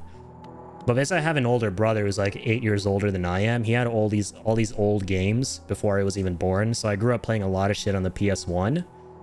And FF7 was like one of my, I think the first game I ever played amongst a couple of other classic JRPGs like FF9, which I would say is my second favorite FF game. And Legend of Dragoon, that was another amazing JRPG. I streamed it on Twitch too. There's so many goddamn good PS1 games. There's so much goddamn nostalgia associated with that console and its games for me. But yeah, FF7, just like Paper Mario is one of your first games you ever played and it's your favorite game ever, FF7 was like that for me. Actually, yeah, that was the first game I played, but I never finished it actually because I think our memory cards had an issue or we just didn't have memory cards or something for the PS1. So I would play that game over and over and over again up until like when you literally go to the first reactor with Barret, which is like literally the first 3 minutes of the game. And then I like stopped playing there, I think, because I didn't know how to read properly. I don't even think I knew how to read at the time. And those games are all about reading, right? So I was like, okay, I'm done. I don't know what to do next. And I just put the controller down and like literally like a broken record, keep playing the same beginning part over and over again. And it's really interesting because then I didn't play FF7 for years. I think we lost our PS1. I don't know what happened to it. But then in 2007, they released Crisis Core for the PSP, and my brother bought a PSP and Crisis Core. And it's cool because I played through Crisis Core not realizing it was a prequel to FF7 until Cloud showed up, and I'm like, yo, blonde, spiky-haired dude? Is that the dude from that game? And then I was like, holy shit, this is a prequel. So then in the next few years, I ended up getting enough money to get a laptop. And then I emulated FF7 and then played through FF7 fully when I was like 13 or 14. So I actually played the prequel before the actual FF7. Pretty cool.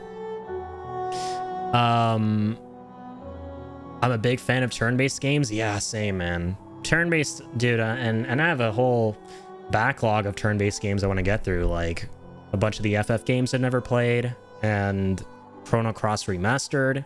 That's another game I used to play a lot but never really finished. So yeah, I love turn-based games. The Infamous series has definitely made its way up to being one of my favorite games. Infamous is a great series. Yeah, I played those games years ago. I never played the first one, though. I played 2 and Second Son, I think it was called. Right, the one where you had the smoke powers and could absorb other people's powers and stuff. Those are really fun. When I was young, I got to the final boss in Paper Mario, but never beat it. Then 16 years later, I felt like beating it. Yeah, relatable, man. There's so much shit I got through in those games when I was young, but I never finished them, right? Either because I got stuck, or because I didn't know how to read, which was mostly the case. And in JRPGs, it's literally, especially the old ones, everything's about reading and knowing what's going on with the dialogue and the text boxes and the stats and stuff. But yeah, I would never, there's so much that I never finished, and then years later I would return and finally finish them. Okay, here we go. Horsey time.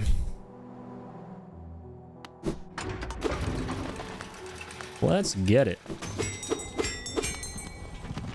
But it's starting to hear that Sucker Punch confirmed that no Sly games and Infamous games are in development. Yeah, it's interesting, right? Like, Infamous is not... There's never been a new game in that IP for a long time. I think the last one was like 2013?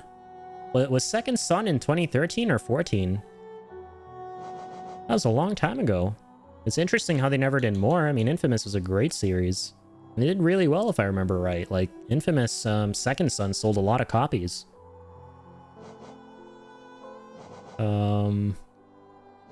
What's the place called again? Deep Nest? Does Deep Nest even have a stag station? Ooh, it does not. Does not indeed. Go to Queens or Palace Grounds. Okay, we're gonna Queen Station. Next stop is Queen Station. Let's skabazzle skaboozle. We're just gonna have to deal with Ghost of Tsushima for the next 5 years or so. Oh, true, dude.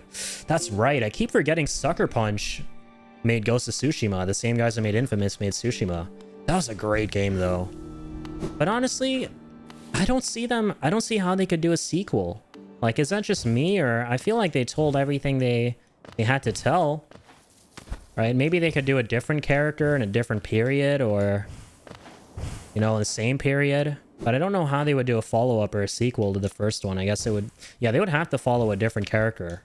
There's no way they can continue Jin's story. And speaking of that game, I gotta play the DLC. I never got around to it. The Island DLC, it looked pretty cool. It looked pretty fire. Yeah, definitely one of my favorite games from 2020. For sure, Z's, man. There are a lot of good games that year.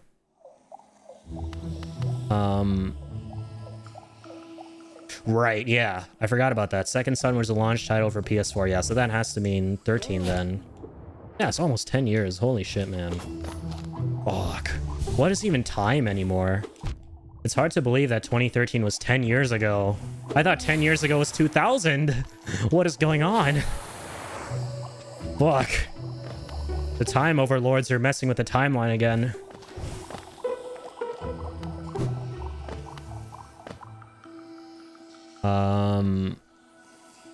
But yeah, they might have to take some creative liberties for the next Ghost game. Oh yeah, I believe it, for sure.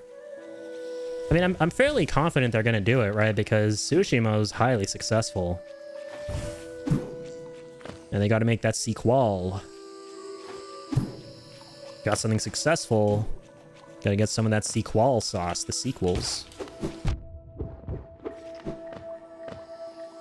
Glad the game did well, though. It was shown for E3, so glad it didn't go to waste. I agree, man. I'm really happy that Tsushima was as well received as it was, and it did well.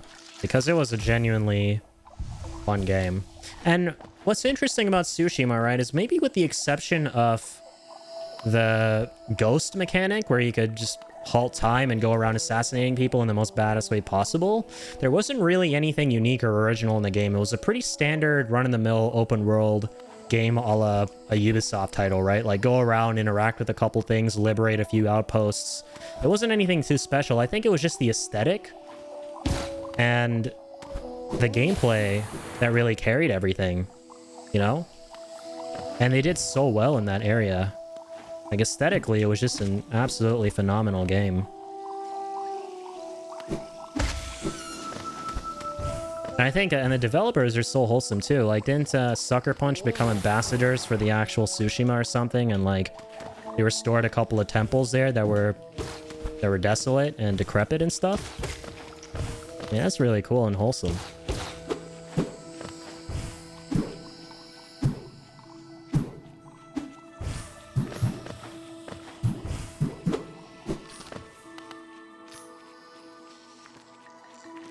Oh, true. Deepness is all the way down there. Fudge.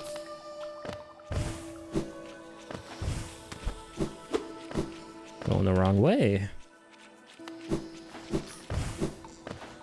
All Gucci. There's a huge lack of Samurai Ninja games since Ninja Gaiden's ending. True, yeah. It was definitely a very big breath of fresh air in terms of setting and genre.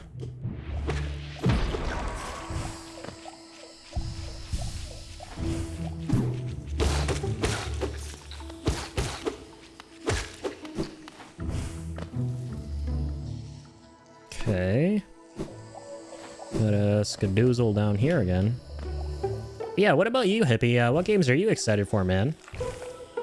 Now, we've been talking about a bunch of cool games, but are there any in particular that you're excited for? That you're like, oh goddamn, I'm literally counting the days down for this one. Like I said, for me, that would definitely be Crisis Core Reunion, because I can play that game a million times over. Now it's getting a remake? Like, sign me the heck up, man. Despite the shitty voice acting, like, I don't know what the fuck they did to those voice actors. Oof. What is that, Zack now? Oof.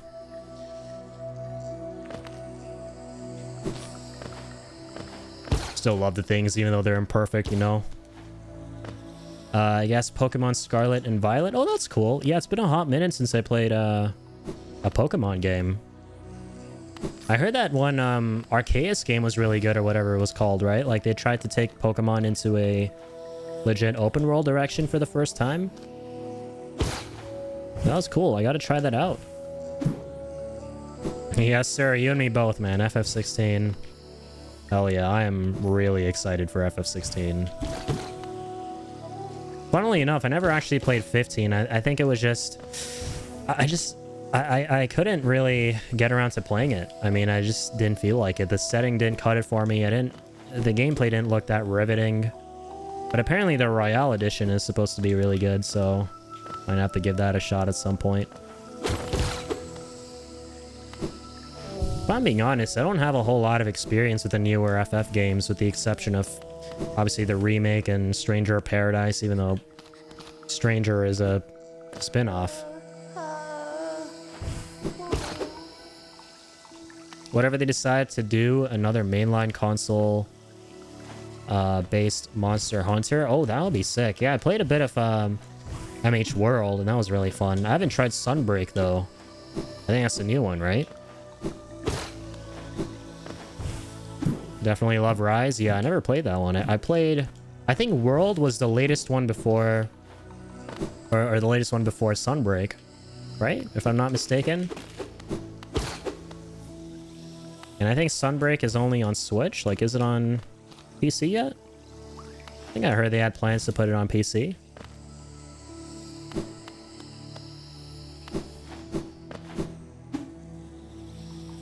Oh, Sunbreak is an expansion. Interesting. I always thought Sunbreak was a new entry in the franchise. Damn, it barely had any content compared to World. Yeah, World is pretty expansive. I played a bunch of it on my brother's PlayStation, the PS4, and then I played a tiny bit of it on Steam. And from what little I played, it was really fun, but it just kind of tapered off and never went back. I guess, like, for those kind of games, you just need a solid squad of people to play with, you know? And I made the mistake of, like, playing it solo for the most part. And while it's definitely fun and unique, it just doesn't hit the same when you're playing it alone.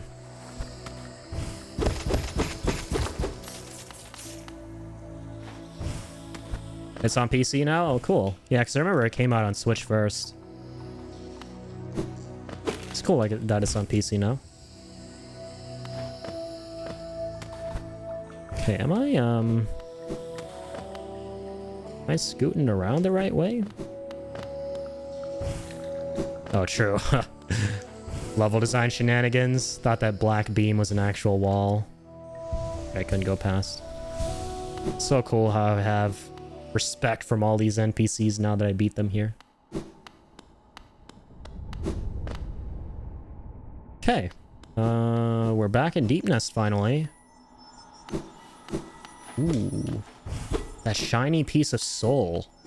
I forgot that before. I forgot that was there. And you still can't get to it, seemingly. Oh my goodness. I always forget where... did I mess up? This fungal waste, there's a path to that already been taken by us? I hope not. I mean, it's uncharted on the map. Damn, dude. Oh no, I can sense the getting lostness returning. Starting to feel lost again. Oh god. Oh shit. What about these worms? I always forget that Deep Nest is this level with all the worms. It's super trippy and mazy and labyrinthy. Oh.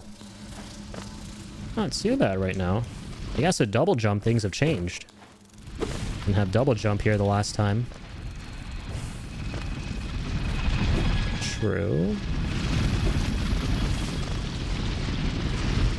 Ooh, maybe with double jump,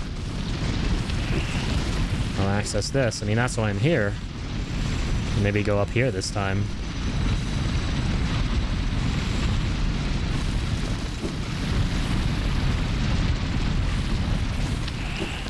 Cool.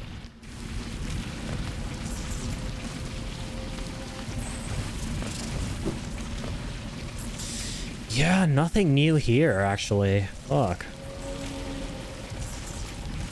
But on the map, it shows that we've never been up there to Fungal Wastes from Deep Nest before, but when you look on our mini-map, it says that we have.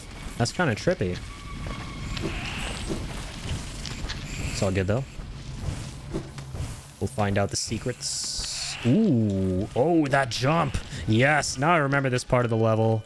I was constantly stuck down there without double jump. But now we're here. Okay, please. Deep Nest Roads, take me home. West Virginia, please. Take me to somewhere I haven't been.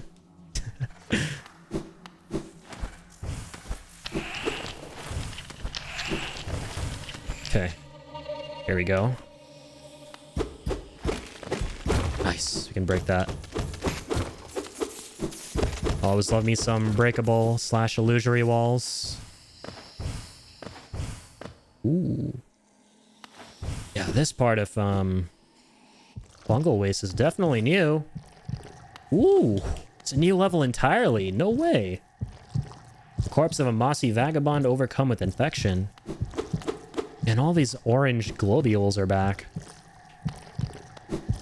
Yeah, I'm definitely getting a lot of Bloodborne vibes from this game when it comes to this kind of stuff. Like, I definitely see the parallels between how this game has this kind of infection / virus that seems to permeate all the levels. Like, I have no clue about even the first thing that's happening in this game's lore or story. But to me, what strikes me as interesting about these orange guys is that they seem to be some kind of a virus, kind of like the plague in Bloodborne. There's just kind of festering here. That orange infection definitely pops up a lot. It does, yeah. And it seems like we can't do anything here. And it, like, has some kind of a creepy heartbeat and shit, too. This game takes place underground, right? Yeah, it does. Right. Okay, let's try reading their minds. One of the coolest things about this game is you can read minds. Light. That's crazy. Yeah, this whole game is taking place underground. That much I do know. And of course, the fact that this used to once be a big, prosperous kingdom, a la pretty much any Soulsborne game. There was once a big, prosperous kingdom, and then something bad happened. And we're kind of going through the ruins of it all. Oh, fuck. Okay, not too bad. Yes, exactly. I think that's where the biggest parallel comes into play between this game and any Soulsborne title, is the fact that the world is just desolate and destroyed, and once used to be beautiful and prosperous, I think. Nice. Secret passage. Oh, but we've definitely been here before. Yeah, this is not new. Interesting. So this has got to be... We've come across at least a handful of these locations here where it's like you go into this area and there's just a spectacle, and it seems like you've got to come back later for something here. You can't do anything here now.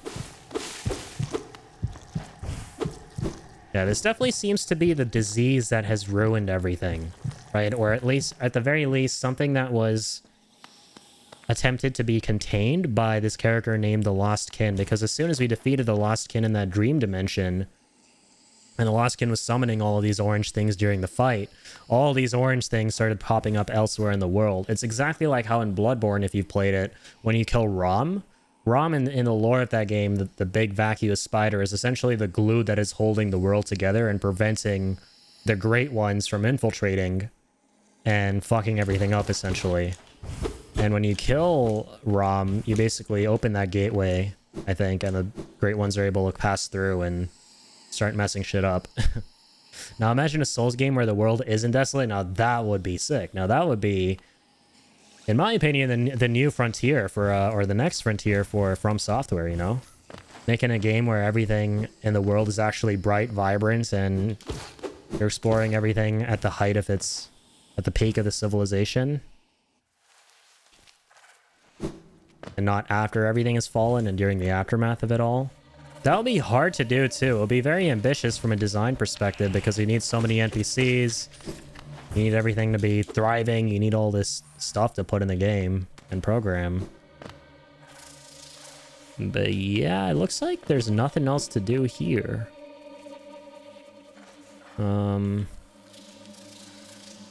That's unfortunate. It's a good thing we know what's there now. Definitely gonna see what's at the bottom left though, and I don't think we've ever gone there. The map don't lie.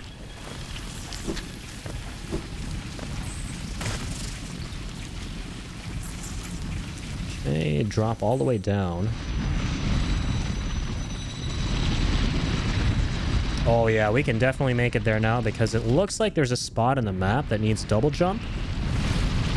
Good thing we have it now. Shit, not a good thing that I'm taking all this damage. Okay.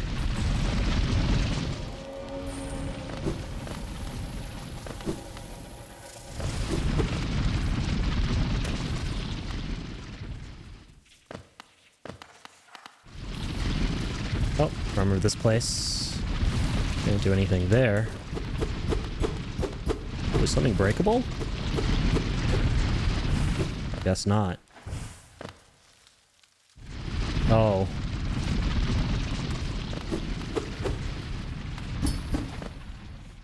Okay, I see.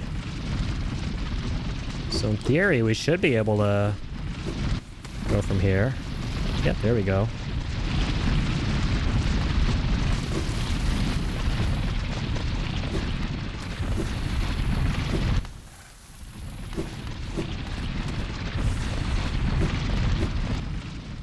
Oh, come on. I can't believe I forgot about that pitfall. We've been here like 1,000,001 times. I always forgot about that. There we go. To the hot springs again. Remember this place. Get all my soul juice back. Alright, we're gonna go all the way to the left now. It looks like there's this tall ledge up there, like I said before. That needs double jump to access. Yes, sir. There it is. Nice. Now we can break the wall. Big shout. Oh, it's a secret grub area, though. Okay. So nothing too special. Oh, I definitely got to go hit me up that area with all the rescued grubs, though. Haven't done that in a hot minute. How much backtracking would you say this game has compared to other Metroidvanias? A lot. Oh, it has a lot of backtracking. Backtracking is basically the name of the game here. So essentially, you're going through these levels where you're going to constantly run into parts of the levels where you need an ability to traverse. So for example, you need to be able to dash to get to a ledge, or double jump to get to a ledge, or super dash.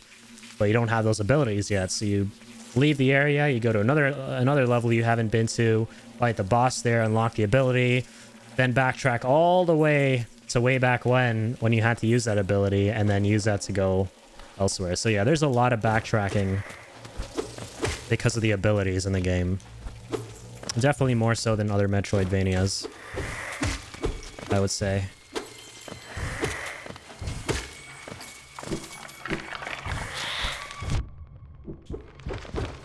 But then again, I mean, I haven't played a lot of Metroidvanias. I know I've played like a few others besides just this and Dead Cells. Because, yeah, platformers are not new to me. But just using Dead Cells is my immediate reference. In Dead Cells, I don't think you ever backtrack in that game. You just keep going forward. But then again, that game is more of it makes sense because that's also a roguelike. And roguelikes, you're constantly moving forward until you die and have to respawn. With all your new upgrades and stuff. So I guess it's due to the fact that this isn't a roguelike Metroidvania, where you have to constantly keep backtracking and not moving forward in a linear fashion. I think that's what makes this the way it is. Ooh, I hear another grub. Yeah, I wanted to come up here to see if I could go... Not there, but that definitely is appreciated. Oh, that's not appreciated, though. I wanted to see if I could drop and kind of go... that left path, but I'm not able to find it. This is probably the most tricky part about this game. This is definitely the trickiest part of the game, is where you're trying to find, like, see, thankfully I found the path here. But sometimes it literally looks like on the map, it looks like you're at a doorway or some kind of passage, but you're not quite there, and you have to shimmy around a bit more in the level until you're actually there. And I think that's probably the hardest part. So yeah, I would just say navigation, honestly, to sum it up. Finding your way and trying not to get lost is really the name of the game here. And backtracking.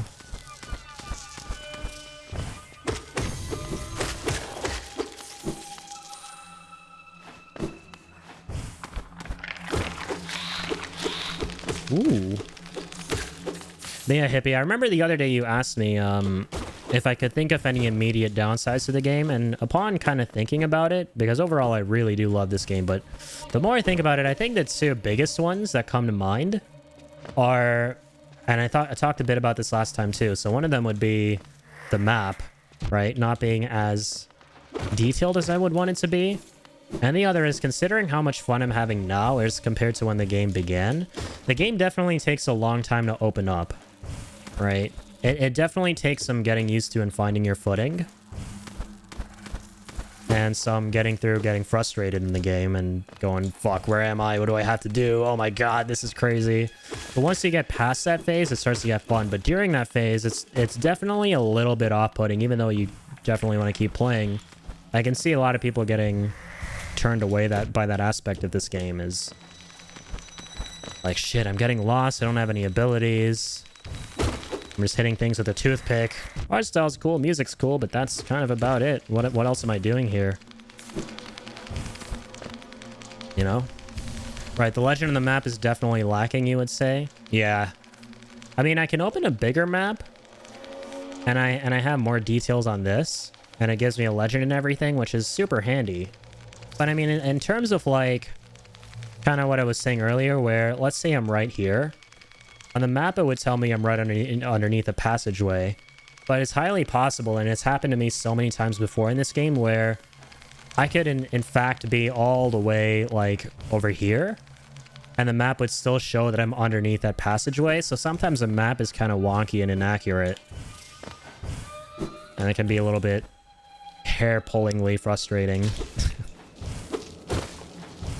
There's definitely a lot of shimmying around in this game to get to where you gotta go. And, like, fine-tuning where you are on the map. I guess the word is, like, it's not calibrated 100% right. But yeah, honestly, those are such small pet peeves when you think about it. Right, because there's no such thing as a perfect game. But there are very, very small things. And even the greatest of games.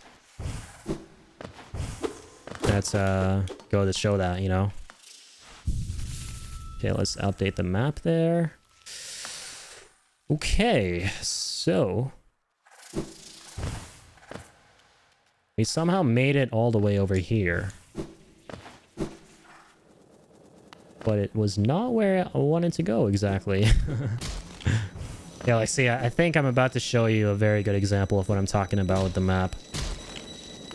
So right now, if I open the map, you're going to notice there's, like, a little path to the left that looks like it hasn't been explored. And it hasn't, and I want to get there.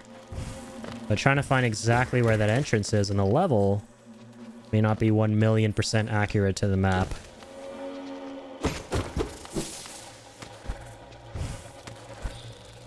Or in this case, it actually might be. But yeah, this level overall is a really good example of, like, there are a lot of places where it's not. Another big thing from the Souls-like side of games, how do you feel about the loneliness in the game? I like it. You know, that's definitely the vibe that they were going for, right? They wanted to capture that whole vibe that a lot of the Soulsborne games have, where it's like, again, you're kind of like this wanderer from a foreign land going through this desolate kingdom, right? And exploring the ruins of it all after the fact and during the aftermath of it all. And it definitely taps into that lonely vibe. And I like that a lot. They got the atmosphere that they were going for. I think the whole atmosphere or vibe of this game that they wanted to capture more specifically is a touch of loneliness, but with a touch of hope, right? The best word that I would use to describe this game is melancholic, because it's not 100% depressing, but it's not 100%, obviously not 100% uplifting either, you know? It's very bittersweet. And I think the music also plays a big part in reflecting that. Like, especially if you go to the forest level, it's very hopeful and full of wonder. But again, like, you're going through a level that's kind of decrepit and everything is overgrown and not amazing. Okay, this is a new guy, Galeon. Oh, a fellow traveler out here. I thought I was the only one brave enough and strong enough to survive in this foul, forgotten pit. I am Galeon, the strongest warrior in Hallownest. I came to this monstrous place to test my strength. No doubt you wish to test your might as well, hmm? Yes, you and I are a rare breed, quite unlike this poor fellow who has fallen before us. The world is not kind to the weak, I fear. Ooh, a battle. So then, shall we do battle? Let us test our strength in joyful combat. Cool. Okay, it's been a hot minute since we found one of these spirits who we can challenge. Let's do it. I don't know where I rested, so I don't know where my checkpoint is. But I have faith. Let's go. Okay, he literally made some fucking Dragon Ball Fighter noises right there, trying to charge up like that. Jeez. Man sounded like he was charging up his ki. Trying to go Super Saiyan here. Oh my god, why do I keep running into that? Scrub! Scrub alert! Oh, jeez. Ooh. Is there any point where I can heal safely? Maybe? Question mark? Really don't want to die here, man. Come on. Yeah, I'm dead. I thought it would bounce back and go left and then have time to heal. I've just kind of got to accept in this game that, like, there's so many... Okay, well, it's not too bad. We're not super far away. I got to kind of learn to accept in this game with the boss fights that there are a lot of fights where you just have to not even heal and just do the whole thing without taking damage and just focus on that, because this game gives you so little time to heal. It's crazy. But I like that. That's what adds to the challenge. The bosses are very relentless. The bosses are done really well in this game. For shoresies. No cappuccino. Okay. I don't want to waste my soul juice here, so I'm actually just gonna rest. I'm too cheap that way. No, it's fun though. We found a new spirit. Tangled with him a bit. Now it's time to give him the old one too and get our souls back. Just Dark Souls things. Just another day in the Soulsborne neighborhood.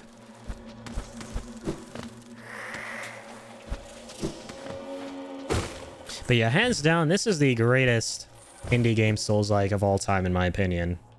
2,000,000%. There isn't even any debate about that. And I was reading about the development of this game, and I didn't read anywhere that they were inspired by... I mean, and by read, I only mean I read the Wikipedia article. It didn't say they were directly inspired by Soulsborne.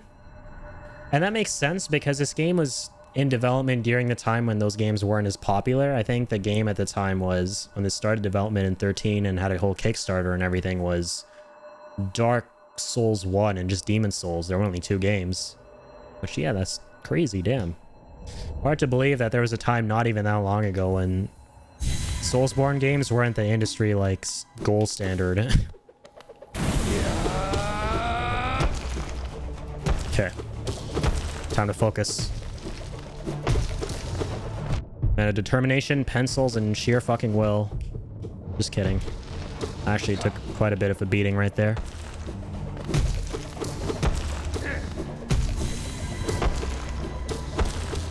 What the hell? He has like a little mini spinning thingy as well? Another fidget spinner? Oh, curse you. Oh wait, you already are cursed. For good reason. Oh my god. He summoned so many of them. That's crazy. How do I juke all that? Hot damn. Man is cracked. Man is cracketed. Oh my god, I went the wrong way.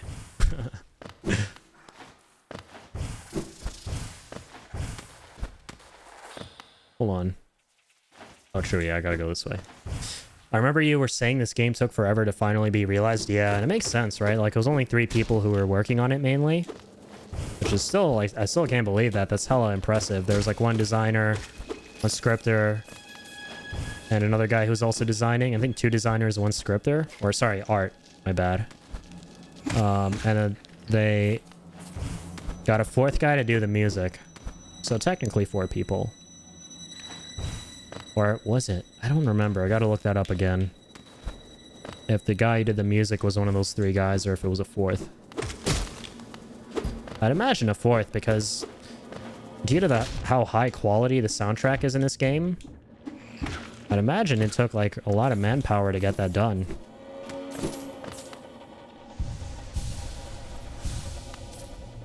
Yeah, if you have an indie game and not a lot of people working on it, you've got like a long road ahead of you in terms of development time.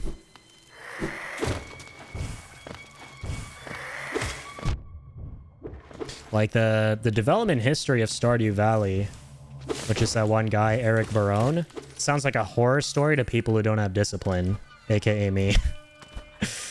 If you're someone who cannot get into a routine of doing the same thing every day, the amount of effort and work that man put into making Stardew Valley every single day sounds like a horror story. It's insane how much dedication some indie devs have.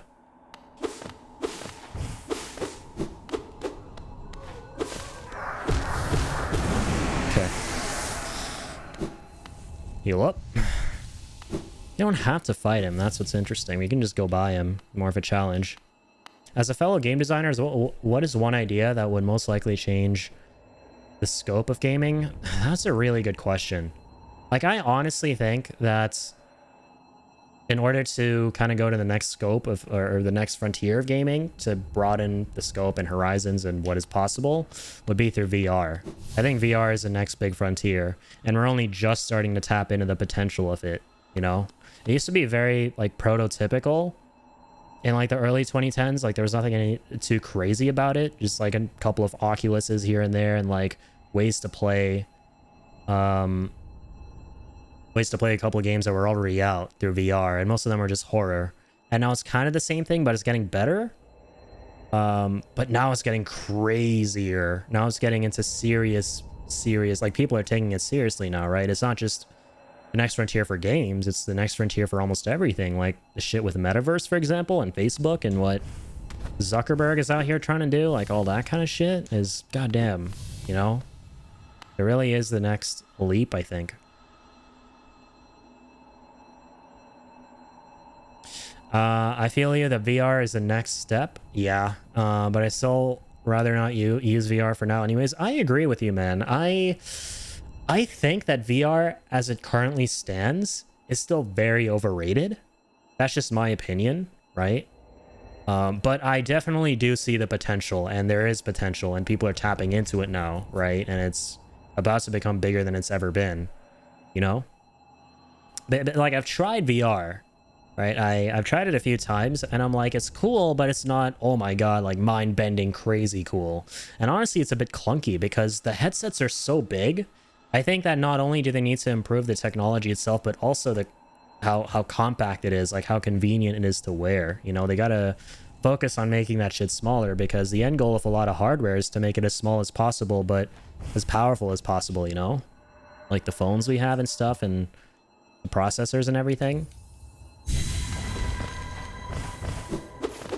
End goal is to make things as small as possible, but as powerful as possible. Like you gotta get to the point where VR basically just contact lenses, but essentially give you the same exact experience. Like some Black Mirror type shit, if you've seen that show.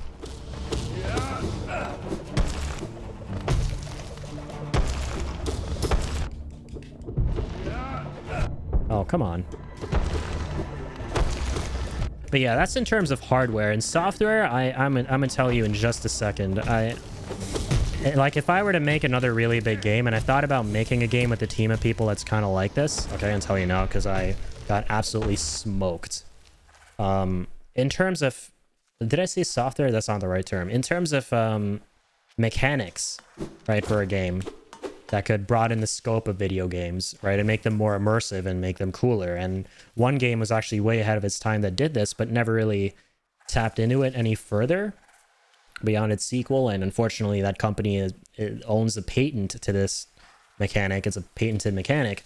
It's called the Nemesis system from the Shadow of War games, right? The fact that you have Radiant AI in games, especially single player games. I guess this would be more specific to single player games, where you have AI that literally remembers you and acknowledges exactly what you did at an infinite number of an infinite number of points during your playthrough, right?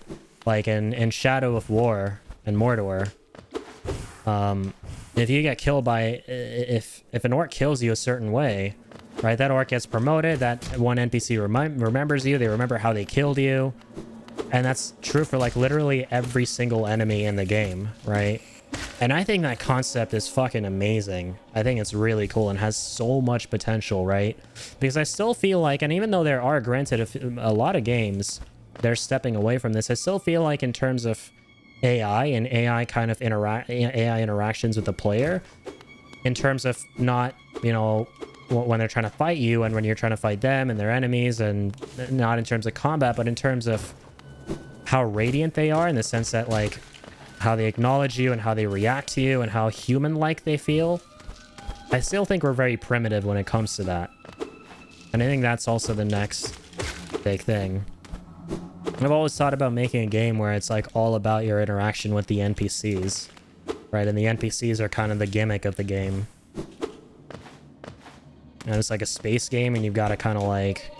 Yeah, I have so many ideas brainstormed about it. I tried to make one during a game jam, but I kind of like failed miserably. We tried to make an arcade game. There's like an arcade machine. We tried to make 2 arcade games, or like there's an arcade machine at our college, and we made one like 3D shooter alien type game, which was kind of a fail. And then we tried to make this one for an arcade machine. She's like, yo, arcade, that's cool. And then like that kind of didn't work out either, but it's fun, you know. I just enjoy the process of trying out new things. Yeah, anywho, Black Mirror definitely needs another season. I know, right? It's been a while since they made one. Well, I mean, I guess it makes sense because of COVID. I wasn't a huge fan of the last season. It was only like 3 episodes, and they were kind of like, they're kind of shallow. I don't know. I feel like the older episodes had a bit of tried a little bit harder to have a deeper message about things. Like I think the the last 3 episodes that came out from the last season, you could sum them up by going, don't sext while playing video games, don't text while driving, and don't get absolutely absorbed by AI and think that it defines your self-worth. Kind of like obvious messages, I feel like. I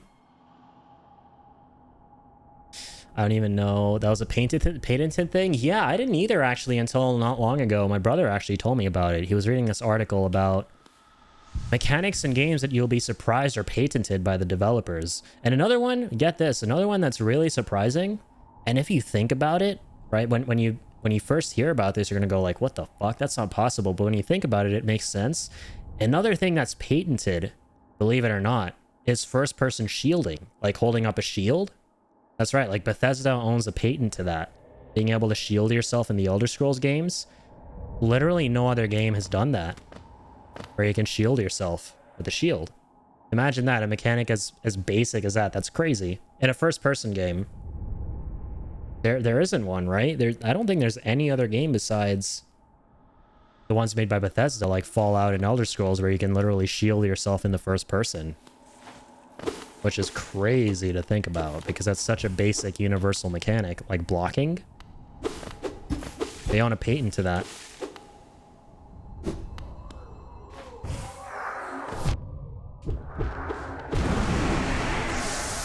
Other thing is the dialogue wheel system. In BioWare games, so Mass Effect and Dragon Age and Knights of the Old Republic and all those games, they own that very unique dialogue wheel that they have and dialogue options that influence whether your character becomes more good or more evil. That entire concept is patented by Bethesda. This is why you never have, or sorry, BioWare. That's why you never have games with choice systems where there's a literal morality mechanic associated with the choices besides BioWare games. In games that have choices, there's no morality mechanic if you think about it. It's like you make the choice, but you got to live with it, and you think about how that affects your character, but there's never actually a menu where it's like, oh, now you're better and you're good, but now you're more, or you're more evil on the flip side. It's kind of cool. Talking about Bethesda, how do you feel about Starfield? I'm honestly kind of hyped. I think it looks really cool. I'm going to play it for sure. I mean, and that's just my preferences, right? I've always really been a sucker for single-player RPGs by Bethesda, and I mean, like, the really good ones, right? Before the Fire Nation attacked, that being Fallout 76, right? Because Bethesda lately has been kind of taking a nosedive. But that, if you look into the development of stuff, it's not that alarming because a lot of the studios that worked on the games that weren't great aren't the studios that worked on the games that are amazing, like Oblivion, Skyrim, right, and the classic Fallout games, with the exception of New Vegas, because New Vegas wasn't Bethesda, but all the classic really good single-player Bethesda games are kind of my jam. I've always loved them. Like, Oblivion is one of the greatest games ever, or one of my favorite games ever, because it introduced me to what open-world gaming is, essentially. So I'm hyped for Starfield, man. I just don't know. The only thing I'm skeptical about is lately Bethesda has become very, and I guess they've always been like this. It's Todd always coming out and overhyping things, and things end up being so much more underwhelming that he says than what he says they're gonna be. So, for example, in Starfield, that last part of the teaser, I was like, yeah, that's straight bullshit. Where he's like, you're gonna have thousands of planets and you're gonna be able to explore them. Infinite hours of content. You're gonna become a new human being, evolve to like the 6th dimension by the time you're done this game, travel all these planets, do all this shit. Like, yeah, dude, sure, there might be 1,000 planets, okay, but like, I guarantee you only like 10 of those planets are going to be detailed, and the other 1,000 are just going to be rocks. Like No Man's Sky, basically, you know? They're definitely trying to pull a No Man's Sky. That's why that's why it appeals me, you know? That's why it's that's why it pulls me in. That's why I'm appealed by the idea of Starfield, because I'm not going to lie, I actually really enjoy No Man's Sky. At least with the updates and stuff. I bought it when it came out. It was trash. Right, but they made a huge comeback, and I have respect for those devs, and the game is really fun now, actually, if you play it with friends. And the fact that they're trying to go that direction, but like a single-player RPG experience, is a really cool concept, in my opinion. It's combining my two favorite things, right? So I have no reason to be concerned for Starfield, because do I think it'll be fun to play? Yeah, it's going to be a Bethesda game. You're going to have fun just like going through with very like basic streamlined RPG elements, just shooting enemies and having a good time. But is it going to be groundbreaking, amazing? Like, Jesus, Todd, you've literally saved gaming. You can go to 10 gazillion planets. Oh my God, you're my new deity, Todd. Please let me set up a shrine for you. Like, no, that's not going to be it. Negative, Chief. I told people the same thing about No Man's Sky when it was hyped, and it was called a man, dude. Yeah, man, I can't say the same thing. I was admittedly one of the fools who bought into the hype. One of the big fools. But No Man's Sky was thankfully a cautionary tale for me to never overhype games again, which I would like to say I heeded, but I did not, because I once again fell for that fucking trap at Cyberpunk. Fuck. I'm definitely not one to learn lessons. I'm not. I'll just come out and say it. If I overhype a game and it ends up sucking, chances are I'm just going to repeat history again. I've done that so many times. You don't even know. Don't forget Bethesda's crafted specialty of various bugs. Oh, hell yeah, man. Dude, I'm excited for the bugs. Oh, yeah, I love me some bugs. I love me some unpatched bugs that Bethesda's got to wait for the modders to make unofficial patches for. Oh my gosh. Don't even get me started. Yeah, Cyberpunk. Isn't it crazy how Cyberpunk was basically said to be the game that would basically be literally like the second coming of Jesus to video games, right? It was overhyped to like ad nauseum, and then it came out, right? And then the next day people literally forgot about it because it was that underwhelming. It's honestly really sad because like the devs really wanted it to be as good as we wanted it to be, right? Like the Zero heads who go out there and shit on the devs on Twitter and stuff, like they've got it all backwards. I mean, the devs didn't do anything wrong, right? I feel bad for the devs. They actually wanted the game to be as good as us. But unfortunately, it's those higher-ups who wanted to push the game out for Christmas sales or whatever that really royally fucked things up, right? And I know this quote is fucking memed so hard to death, but it's so true, right? I think it was like Shigeru Miyamoto's quote, but a delayed game is forever bad. Or wait, sorry, a rushed game is forever bad, but a delayed game is eventually good.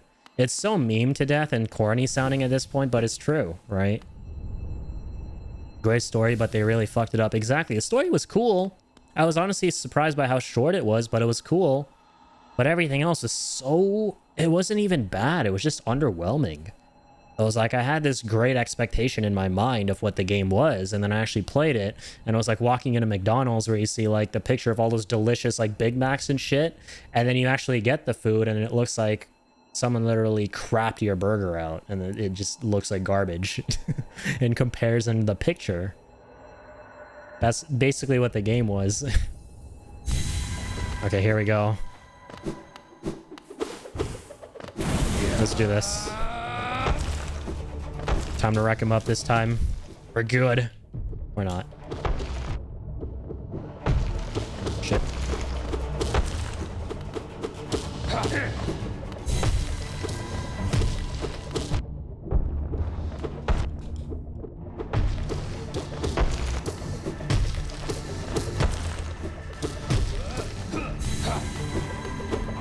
Oh, come on, really? Oh, man. Yeah, this is so hard. This is a hard fight, but I like the challenge. I like the challenge. I remember the endless amounts of people raving about Cyberpunk to only turn their backs ever so quickly. Yeah. And hey, man, I was honestly one of them. I'll admit to that. Like, I played the game. I actually streamed the game. So I played it the night it came out, right? I saved up for Cyberpunk. I was so hyped for it. And I bought it, and then I played it, and I still have it in my Steam library. But then I just never got around to continuing it because I was so demotivated because of how underwhelming it was. And then I YouTubed it and saw other people's reactions and saw a bit of what happens and stuff. And I was like, dude, look at how they massacred my boy. And then I did end up finishing it, or... No, I didn't finish it. I got very close to finishing it because my brother also fell into the hype and then got it on PS5, and then we waited until they patched a bunch of stuff, and I was like, okay, let's go back and try it out again. And it was fun. I liked the story, but it was only fun when you set aside everything you had built up the game to be in your mind, right? If you go in with very, very low expectations, Cyberpunk is a good game. But if you go in with these expectations, which you rightfully are allowed to have because of how overhyped the game was by the devs and publishers themselves, then it's gonna be literally the worst game in the world for you. Because it's not even a fraction of what was advertised.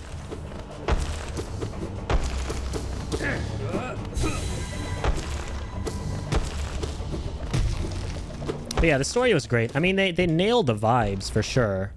I like it, like how they at least got the vibes right. Like, I thought the brain dancing stuff was cool. I thought the content of the cyberpunk city in terms of aesthetics were really cool. Because cyberpunk is my favorite type of fictional setting ever, right? Like, Blade Runner is, or the second one, like Blade Runner 2049 is my favorite movie of all time, actually. Got a poster back there of it.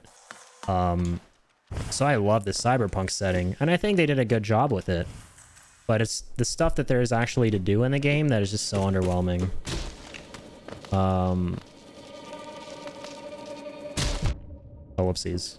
Trying to catch up with this. Yo, I gotta tweak some of my automated messages. My bad. It's keep getting spammed in chat. I remember the endless amounts of people raving about. Oh yeah, I read that. So, oh yeah, Young Ye, dude. I like Young Ye. Okay, like there, some videos he does are like pretty. I like staying up to date through watching his videos about shit that's going on in the industry and stuff. But that was a little bit weird. How like he was hyping it up so much, and then he was one of those people who got like one of the early review copies, and he said it was like as great as he thought it was going to be, right? And then it didn't end up being that, and then he immediately backpedaled on what he said in that early review video. And that was definitely very, very, very strange. You know? Nice. Tron is my favorite movie. Yeah, Tron's good. I saw it a long time ago. I think I saw... Was there an original and then like a remake?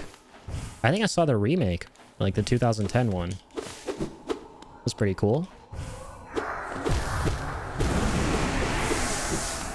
What was the original with Arnold Schwarzenegger, or am I mixing up movies right now? Was there an original Tron?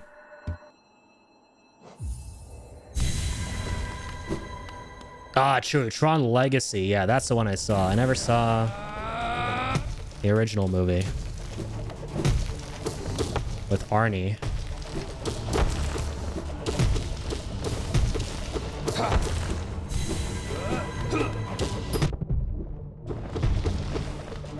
I've heard very good things, though.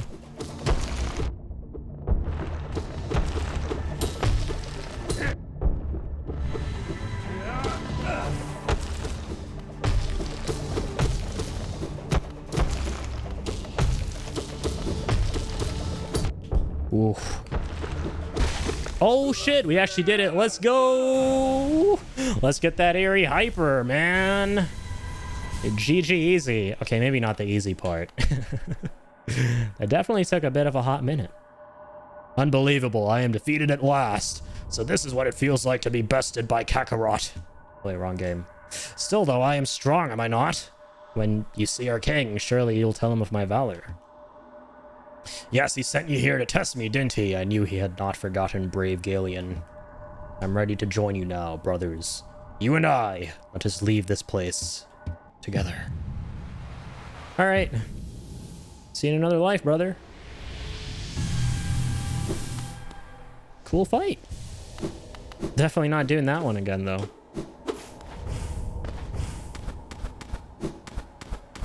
Man, his sickle attacks are crazy. I feel like I honestly got a bit lucky there, if I'm being honest. Hey, temp hearts.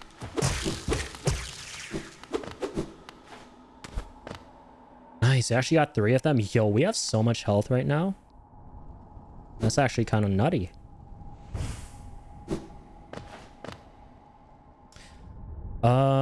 Okay, what else is there to do? Down left, I guess? We still have not gone down left, and that's what we came here for originally back in 1945. I mean, it feels like it's been that long. Okay, here we go. Oh, come on. You're kidding me. I had to lose my temp heart that way? Are you serious? What would you say was the most enjoyable boss as of yet? Oh, definitely Lost Ken. That boss I was fighting at the end of the last stream when he popped by. In that weird, trippy dream dimension. That was the coolest boss. For sure, hands down. I'm sure my mind is going to be changed about that soon, and there are going to be other really dope bosses too. Wow, and there goes all my temp hearts. But no, so far... Creepy crawly spiders. So far, the Lost Kin boss is really cool, because you fight him once in the real world, and then he's a secret boss in the dream world if you attack him with your dream sword and go into that dimension. Okay. That's new. Okay, that's definitely new. Never fought this weird mofo before. Okay, let's definitely not die here. That'll be great. Just don't die. Forehead. Ooh, he's strong, man. Jeez. He chips off like 2 HP with each attack. Let's get some more HP sauce. How do you even Did I even damage him? Oh, I did, but like, how do I get in there without getting hit? Oh my god. I can't believe that's how he died. Every single time, it's through the spikes. When is it not because of the spikes? When is it not?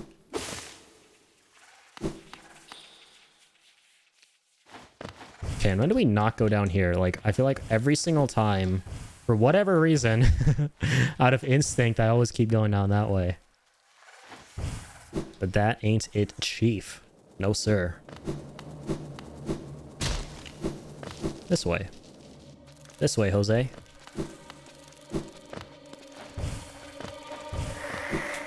Whee! Okay, hell yeah.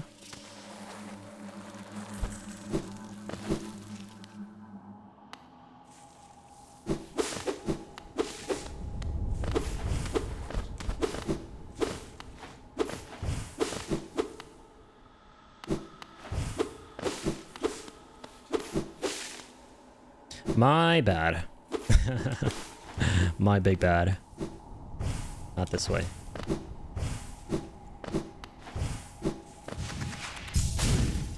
Definitely not this way. Okay, that dash is overkill. Oh, come on. Really, man? Oh.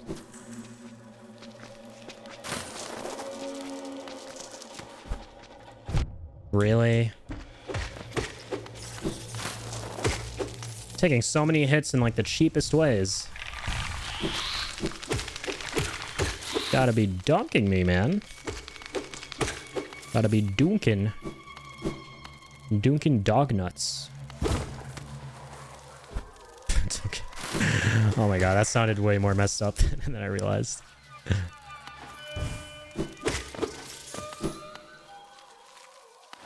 Okay.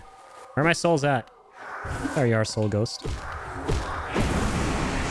That's another thing I really enjoy about this game that I think was really neatly done is the soul retrieval mechanic. When you die and lose your souls, like in a Soulsborne game, to get them back, you gotta go to where you died. But in this game, you go back to where you died and you fight like a little ghost of yourself. Okay, soul blasts are the way to go. Yeah, I don't know how to... I guess, like... Okay, hold on. Yeah, we gotta lure him out here. Yes, like so. And just skedaddle past him. Definitely beat him, but he's hard. Okay, finally, man. This is where I originally wanted to go. Now we're about to uncover the mystery of what lies over here. That was cool. They're just whacking him back and forth left and right, literally. Shut up, spider. Stop crying. Only cry when you're dead. I hear a grub. I'm coming, grub. Stay strong, private. Private grub. No! Oh, God. That was close. I was literally on his sprite. Thankfully, that collider wanted to give me an easy time. Okay, not that time, though. Let me off easy one time before, but not again. Okay, another one of these big, creepy, no-face spider lads. Oh, you're kidding me, right? This has to be a joke. Okay, thank God. Oh, boy. Oh, I thought it was cornered there. Thankfully, we had an illusory wall. Jeez, Weaver's Den. Ooh. Yeah, if I couldn't already tell, this place was a very spidery, arachnid area. Well, I definitely can. Okay, so I can hit that thing. Probably dream nail it. Hera. What is Hera? Heroin? The spiders do drugs? Is that why they're so big? Excuse me? Who's that? Can't you see I'm trying to climb a wall here? Let me enjoy my hobby, buddy. Get out of here. Ooh, those are some fancy looking spikes. Want to see something fancier, spider? There you go. One time only. Weaver song. Ooh, that's the item I got. What does that do? Ah, let me read my menu. Oh my god, a load of these enemies are so rude. Okay. Well, what does Weaver song do?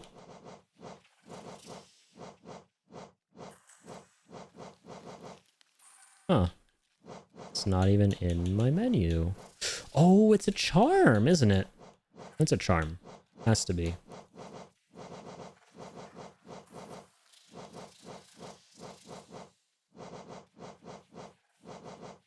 Or it's not. Oh, it is. It is. There we go.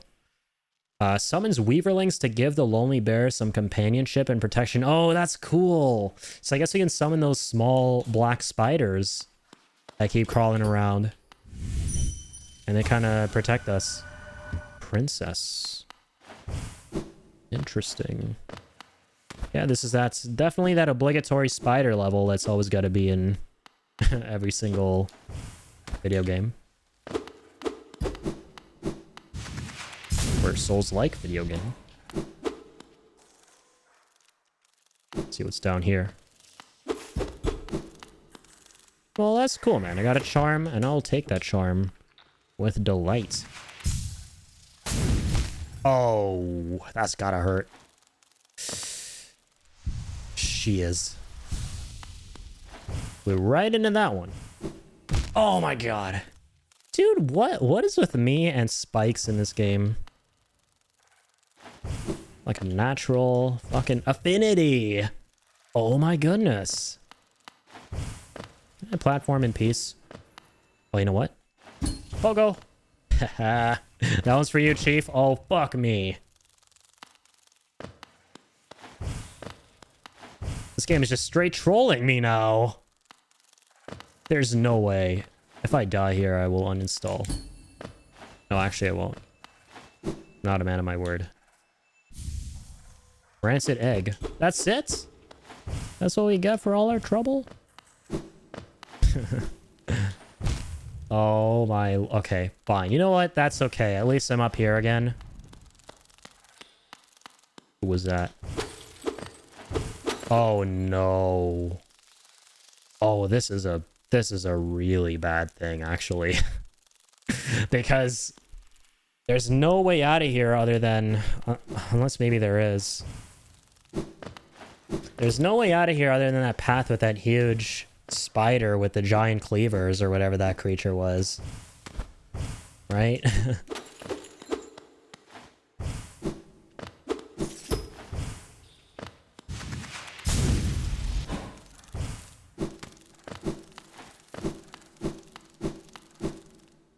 Let's try and get around without dying. Okay, we can do that. Fuck!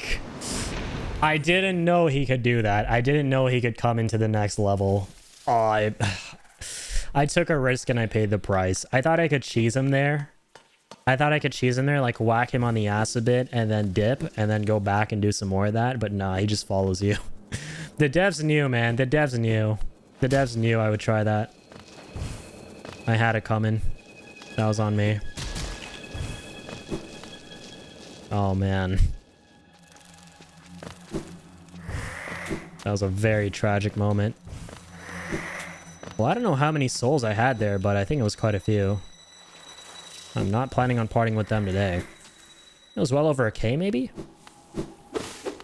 Oh, damn, it's 5:50 already? Dude, where does time go when you play this game? Or just stream, for that matter. Gonna have to be out of here soon. Probably like another 20 minutes or so.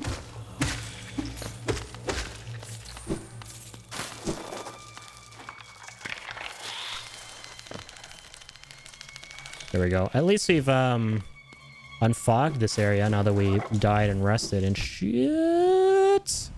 Forgot about you. Not a good thing that I did. No, sir. Some things are best forgotten, but not that guy. Big negative on that one. Ooh, that was satisfying. Oh, sure. I was close enough. So we don't have exactly over 1,000, but close enough. Getting there. Starting to notice how we're gaining more money, that's for sure. Or we're gaining money faster.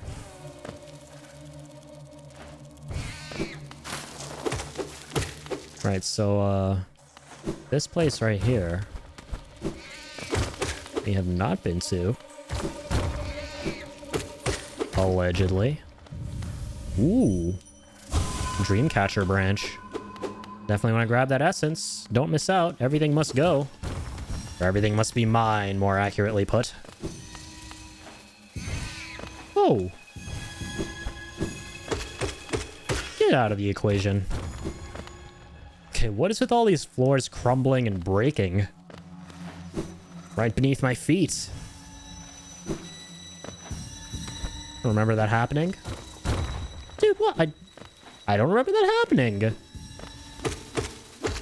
Game's trying to give me a heart attack. These are changing heavily around here. Just seriously walked into some other dimension here where the floors are breaking all of a sudden. That's a Mandala effect for sure.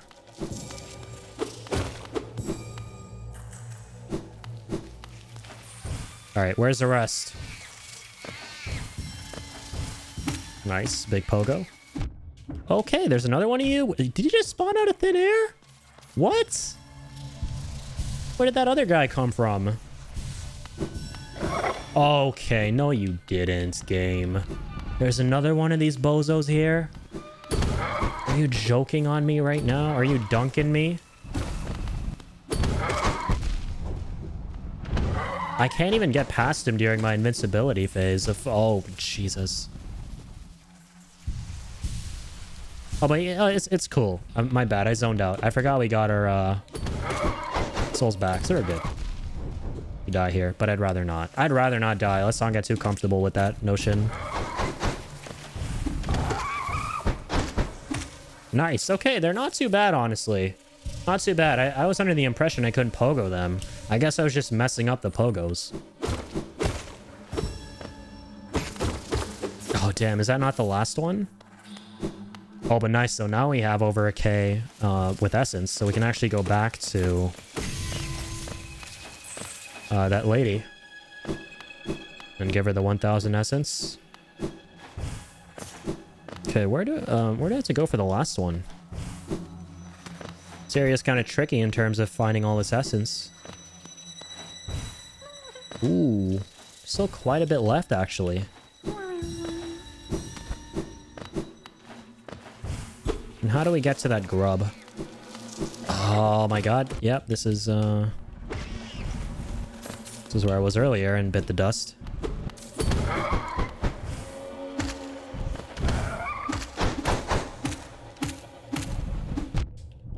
Ooh, jeez. Let's heal up here. Let him go back. Get a little bit of that room to pogo. Nice. Oh, that was sketchy at the end there, man. That was a millisecond later than he would have slashed right through me. Nice. I think we actually had the exact same amount of essence and geo. Oh, no, we don't. I don't really like three apart. Close enough, though. Would have been cool. Ooh. It sounds so scary when you lose 2 hearts, too, in one hit. That sound effect that plays is fucking crunchy. Yo, yo, yo, who do we have here? Legendary Stepdad. What's going on, Legendary? How's it going, man? Thank you for stopping by, brother. Playing some more Hollow Knight today. Having a blast, having a good time, having a good Friday. It's Canada Day, life's good. How about you, man? How's your Friday? I know you were streaming earlier, but I apologize. I couldn't drop by, man. I was streaming at the same time. Would have definitely dropped you with the raid at the end here. If you were still streaming. How's your stream go? And how's your Friday? Okay, nice. That took a hot minute right there.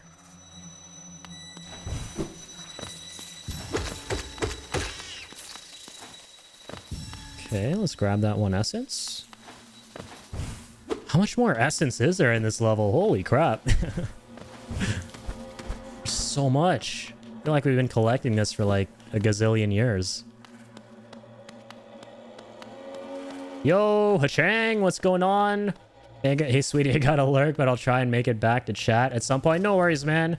I honestly might not even be streaming for that much longer because I gotta be somewhere tonight. I got some plans.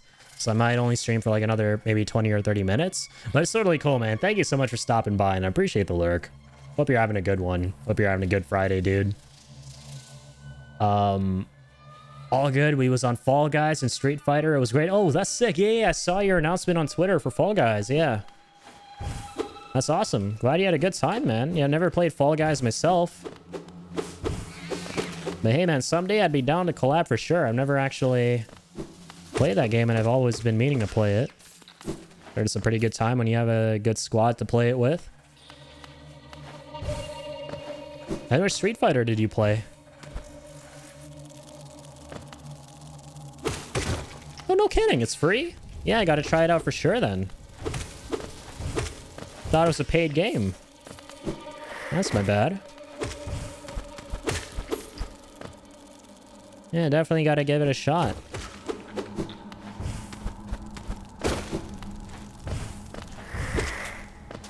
Okay, so now we're going into some new territory here.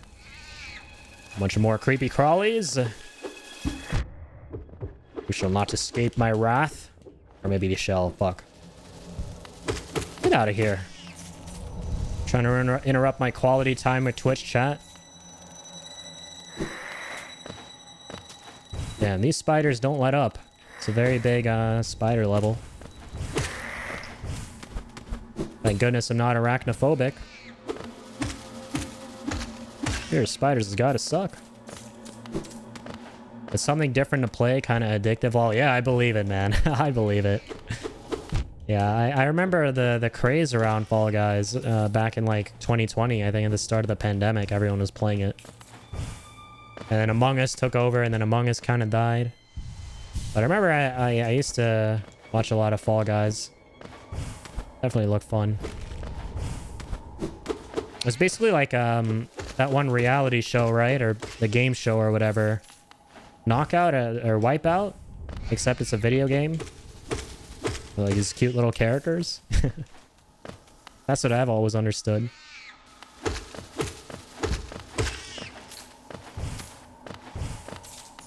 But yeah, appreciate you being here again, man. Thank you so much. Got any plans for the weekend, dude?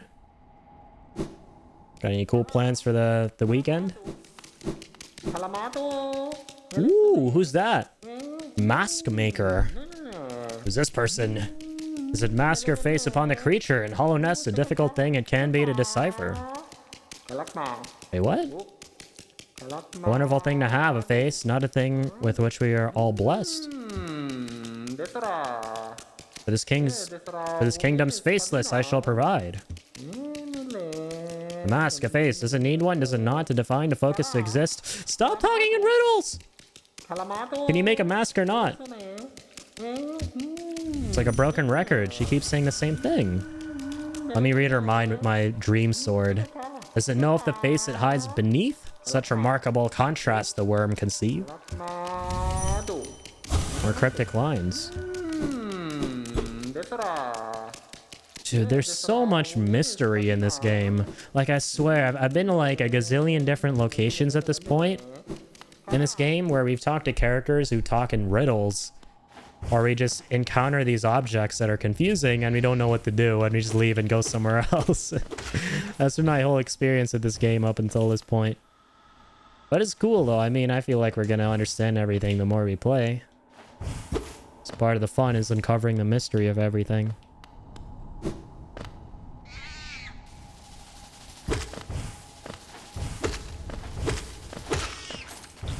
Okay, so...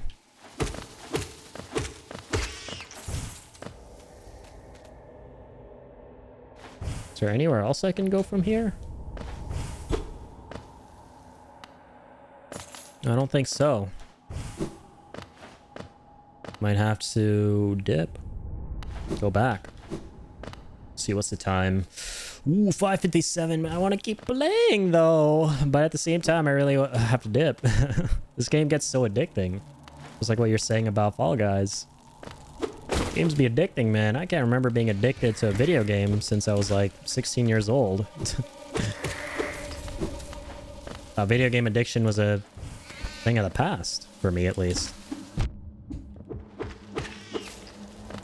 Only thing I'm addicted to is streaming, but now I feel like shit, I'm addicted to streaming and the game.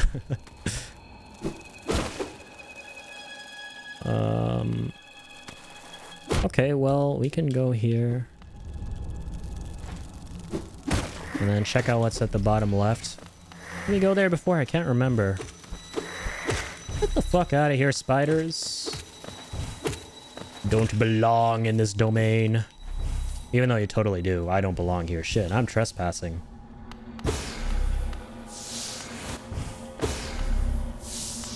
Okay, here we go. Oh my goodness. Yeah, who would have thought a platformer battle royale would be great? Yeah, right? It's such a cool, like, simple concept, but when you execute it well, it's, like, super cool. Right? I feel like some of the coolest games ever made are built from such simple concepts, right? You could describe the entire game on paper in like one sentence, kind of like you just did. I think that's pretty dope. Oh, we've been left, haven't we? I can't remember. Oh my god, my memories. I have a serious case of the anime amnesia.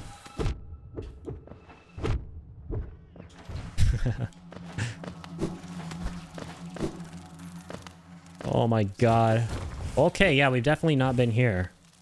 As a new floor break. Get out of here, creepy crawly. Okay, walking by on my computer and just wanted to stop and say you have such a beautiful voice. Okay, again, lurking. Appreciate you, Chang. It's always nice to have that friendly reminder and very generous and kind reminder. Thank you very much, my guy, as always. And I hope you're having a good one, dude. As always. I just realized to say as always a lot.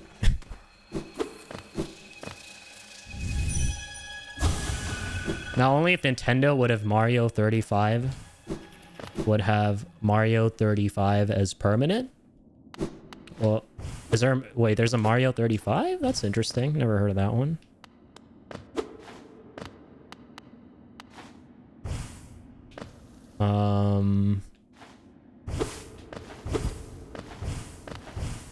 Okay. This is new. God damn. Yeah, so we definitely haven't gone left.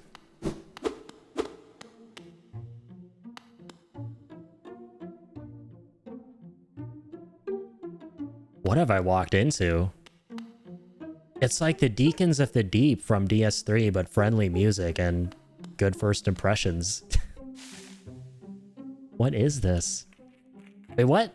Oh, that's funny. Oh no! What? What?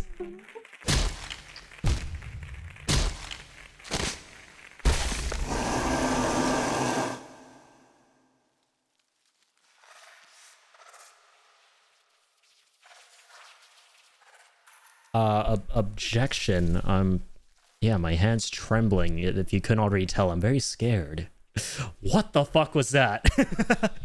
That was actually kind of awesome. That was cool. Like, we go and sit down there thinking it's like a bench to get like a checkpoint and heal up and shit, and we get debated hard. It's like sitting on a fake bonfire in Dark Souls. Oh, that's awesome, man. And terrifying at the same time. What was that? The music sounded... It sounded goofy and clumsy and fun. I thought they were going to be friendly. You know? I thought it was like some Mognet Central HQ shit from Final Fantasy IX, where you find all the Moogles chilling in one place. But nah, this game just had to be edgy like that. Come on now. Yo, Kale, what's up? How's it going? What's good? Thanks for stopping by. How's your Friday? Yep, I can tell you what's on the dinner. That's definitely going to be moi. I'm definitely on the menu, judging by what just happened right there. They are friendly, very close talkers. I think they just might be a little bit too friendly. But judging by what just happened there, I just got chomped on during some very unfitting friendly music. It's like going into someone's house and they're playing fucking Happy by Pharrell, and then you open the door and they start like eating your hand off. Like, what the fuck?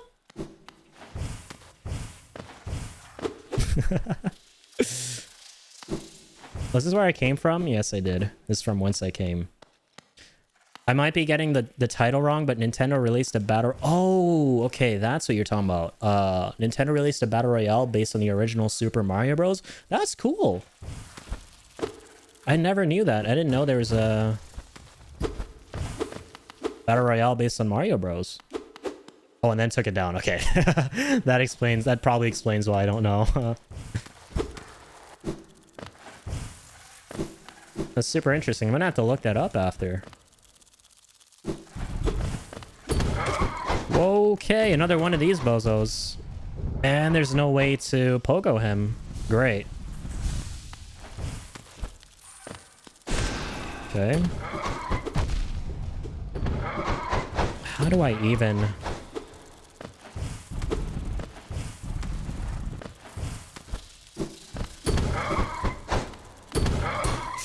Ooh, how do I even tangle with this bozo?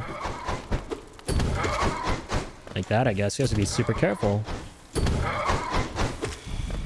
gotta find those windows. Do a bit of that. Thankfully, I could. There's a tension here. Come on, big guy. Okay. Sketchtown. We are in sketchy territory. Ladies and gentlemen, boys and girls, please fasten your seatbelts.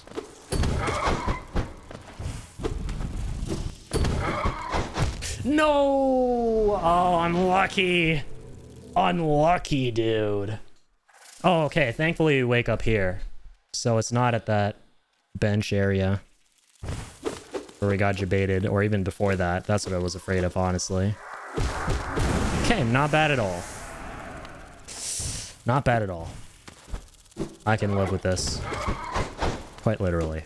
I can't live with that, though. Again, quite literally. That's gonna kill me. Very violently. Does a ground slam do more damage?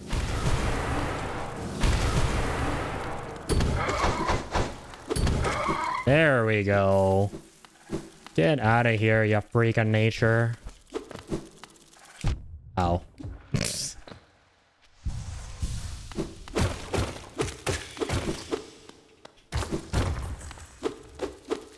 What's that in the distance? Dreamblade? Nope. 2.5D shenanigans.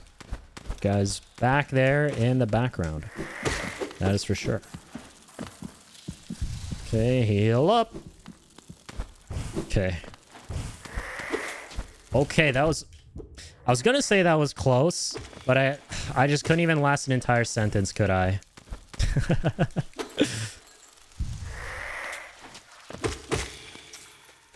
Love to see it, boys.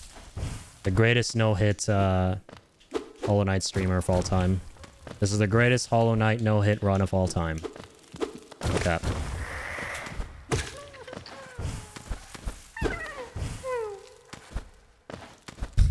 Is Automod screwing with you there, Hachang? Are you trying to write something not bad at all and Automod is just getting in the way? Yeah, I apologize. I have not looked at my Automod settings in a long time. So there could be some bullshit there that I need to tweak. Sucker clip me? Thank you. Why, thank you, kind sir. You can feel free to toss it in my Discord if you want. In the clips channel. Got like a little nice pile of clips over there.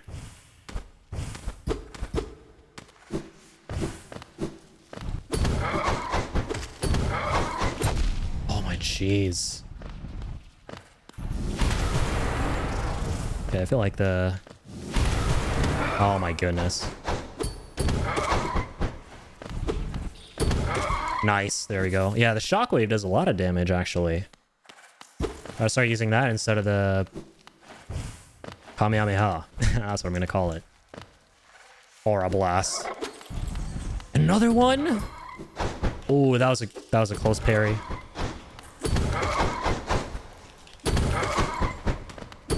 No way. Okay, thank you, Jose. I thought he was gonna like come across that. Get out of here. Oh, tantrum right there. A dead guy. Let's read his dreams. Maybe I shouldn't have. Maybe I should have interacted first. Oh my god, I fucked up. We have to do another dream dimension fight now? Or not? What's this? He's a good guy. No way. Wait. Never mind. He's a punching bag. What the fuck is going on? This game is so trippy. I love it. Hold B to focus. Lore. Yes, this is a big lore drop. I can literally feel the lore right now. Anytime anything wacky or trippy happens, expect some big lore. Oh no, it's actually a CG cutscene. That's how important that was.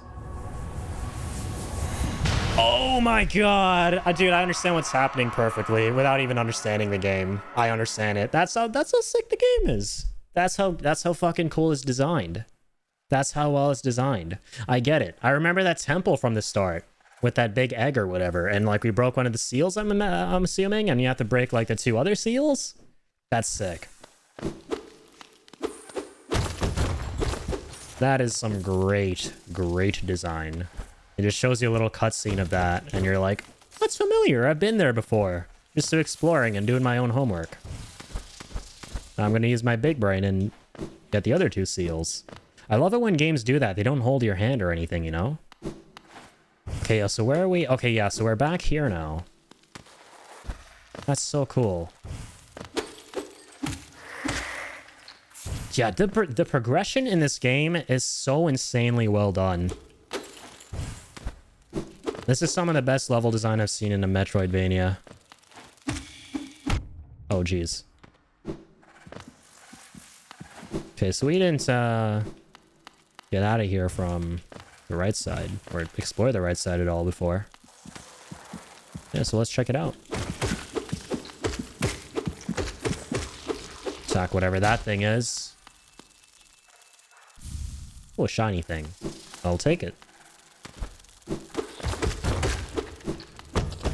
Always pick up shiny things. Some irritable wisdom of the day for you. You're welcome. Smartest streamer alive. 2 million gazillion IQ. Okay, what's next? So we did that.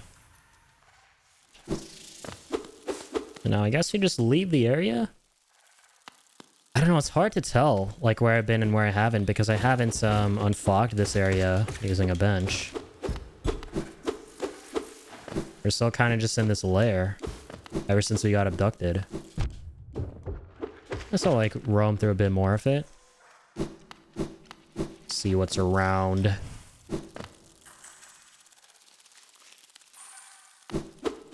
Oh, so that's what that big mask symbol was on the map then, when you were here. Now it's gone.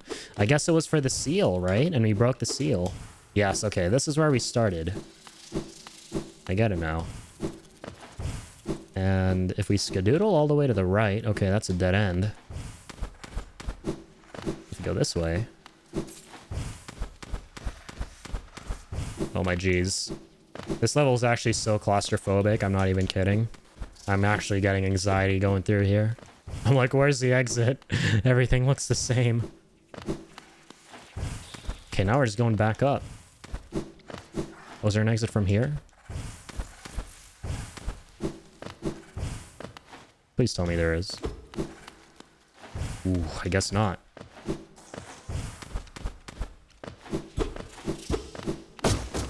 now we're just back here. Damn. Damn. This area is hard to navigate without fogging anything. Okay, this way. Let's retrace our footsteps again. There has to be something over to the right. Right? There has to be. Gotta be a way out of here through the right side. That connects to the rest of the levels we've been to.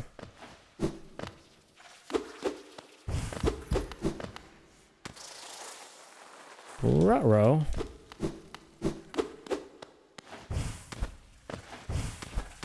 Let's try going up from here. Try that before. Yep, we're just back to here now.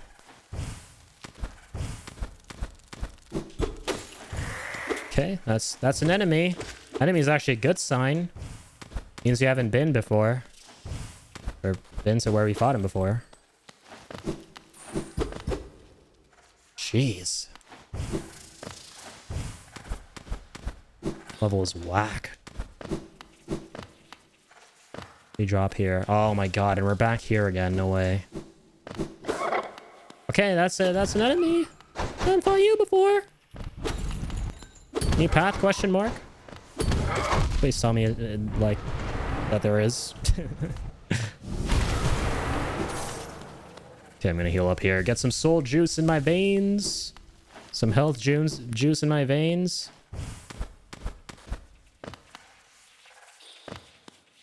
Okay, and that's that. Okay, I get it. So this is like back to the start? Or no, it actually isn't. Ooh. This is all new. Yes, there we go. Finally a rest spot. And we updated the map finally. That's even more important. Shit. Let's go. Whoops. What did I do here? Did I open... I just do to my map. Where am I? Oh, there we go. Gotcha. That's a really interesting layout for this place. It's called Distant Village. This is literally like Yahar'gul from Bloodborne. We just got fucking abducted by a snatcher and taken to Yahar'gul. Oh, no way. I get it now. Okay, so we got abducted by these dudes earlier and they took us somewhere way up there somehow. Right? And now we can pretty much skedaddle away from here. Cool shit. Is there anything else up here, though? I feel like we never really went up here. Oh, there is. And it's not even marked on the map. That's what's interesting. This pathway. Oh, no, you didn't, game. You didn't just give me the greatest gift of all time. An out-of-season birthday gift. A tram! Exactly, a tram! A sight for sore eyes. Oh my goodness, let's go. Let's fucking go! Let's get it. Let's get that fast travel hype. Oh my lord. This has been a ride, quite literally. This has been a hot damn ride. Let's take a nice old map here. Check out the map again. I just keep opening the big version though. Oh, that's why. I'm stupid. I mixed up controls. My brain doesn't work sometimes. In case you can already tell. Deep Nest. I wonder if there's another path to the top left in Distant Village. It's just not there right now. We're not shown on the map. But yeah, anywho, I honestly think this is a good place to stop. We've been streaming a solid 3 hours. I went from like 3 to 6. I got some plans tonight, so unfortunately I do have to dip a little bit early. But we will be back tomorrow as usual for the Saturday stream and the Sunday stream the day after. Should be hella fun. I feel like we made some big progress today, even though a majority of it was just going in circles. Finally did some good shit towards the end, just like last time when we beat that boss. But yeah, anywho's, thank you so much for stopping again. You guys stopping by today. I really appreciate you all for being here and just hanging out and having fun with me. It means the world to me. I really appreciate you guys and can't wait to continue tomorrow. I'll see you guys around. Stay happy, stay healthy, stay positive. And as always, keep on keeping on and keep grabbing that energy. All right. Thank you so much, guys.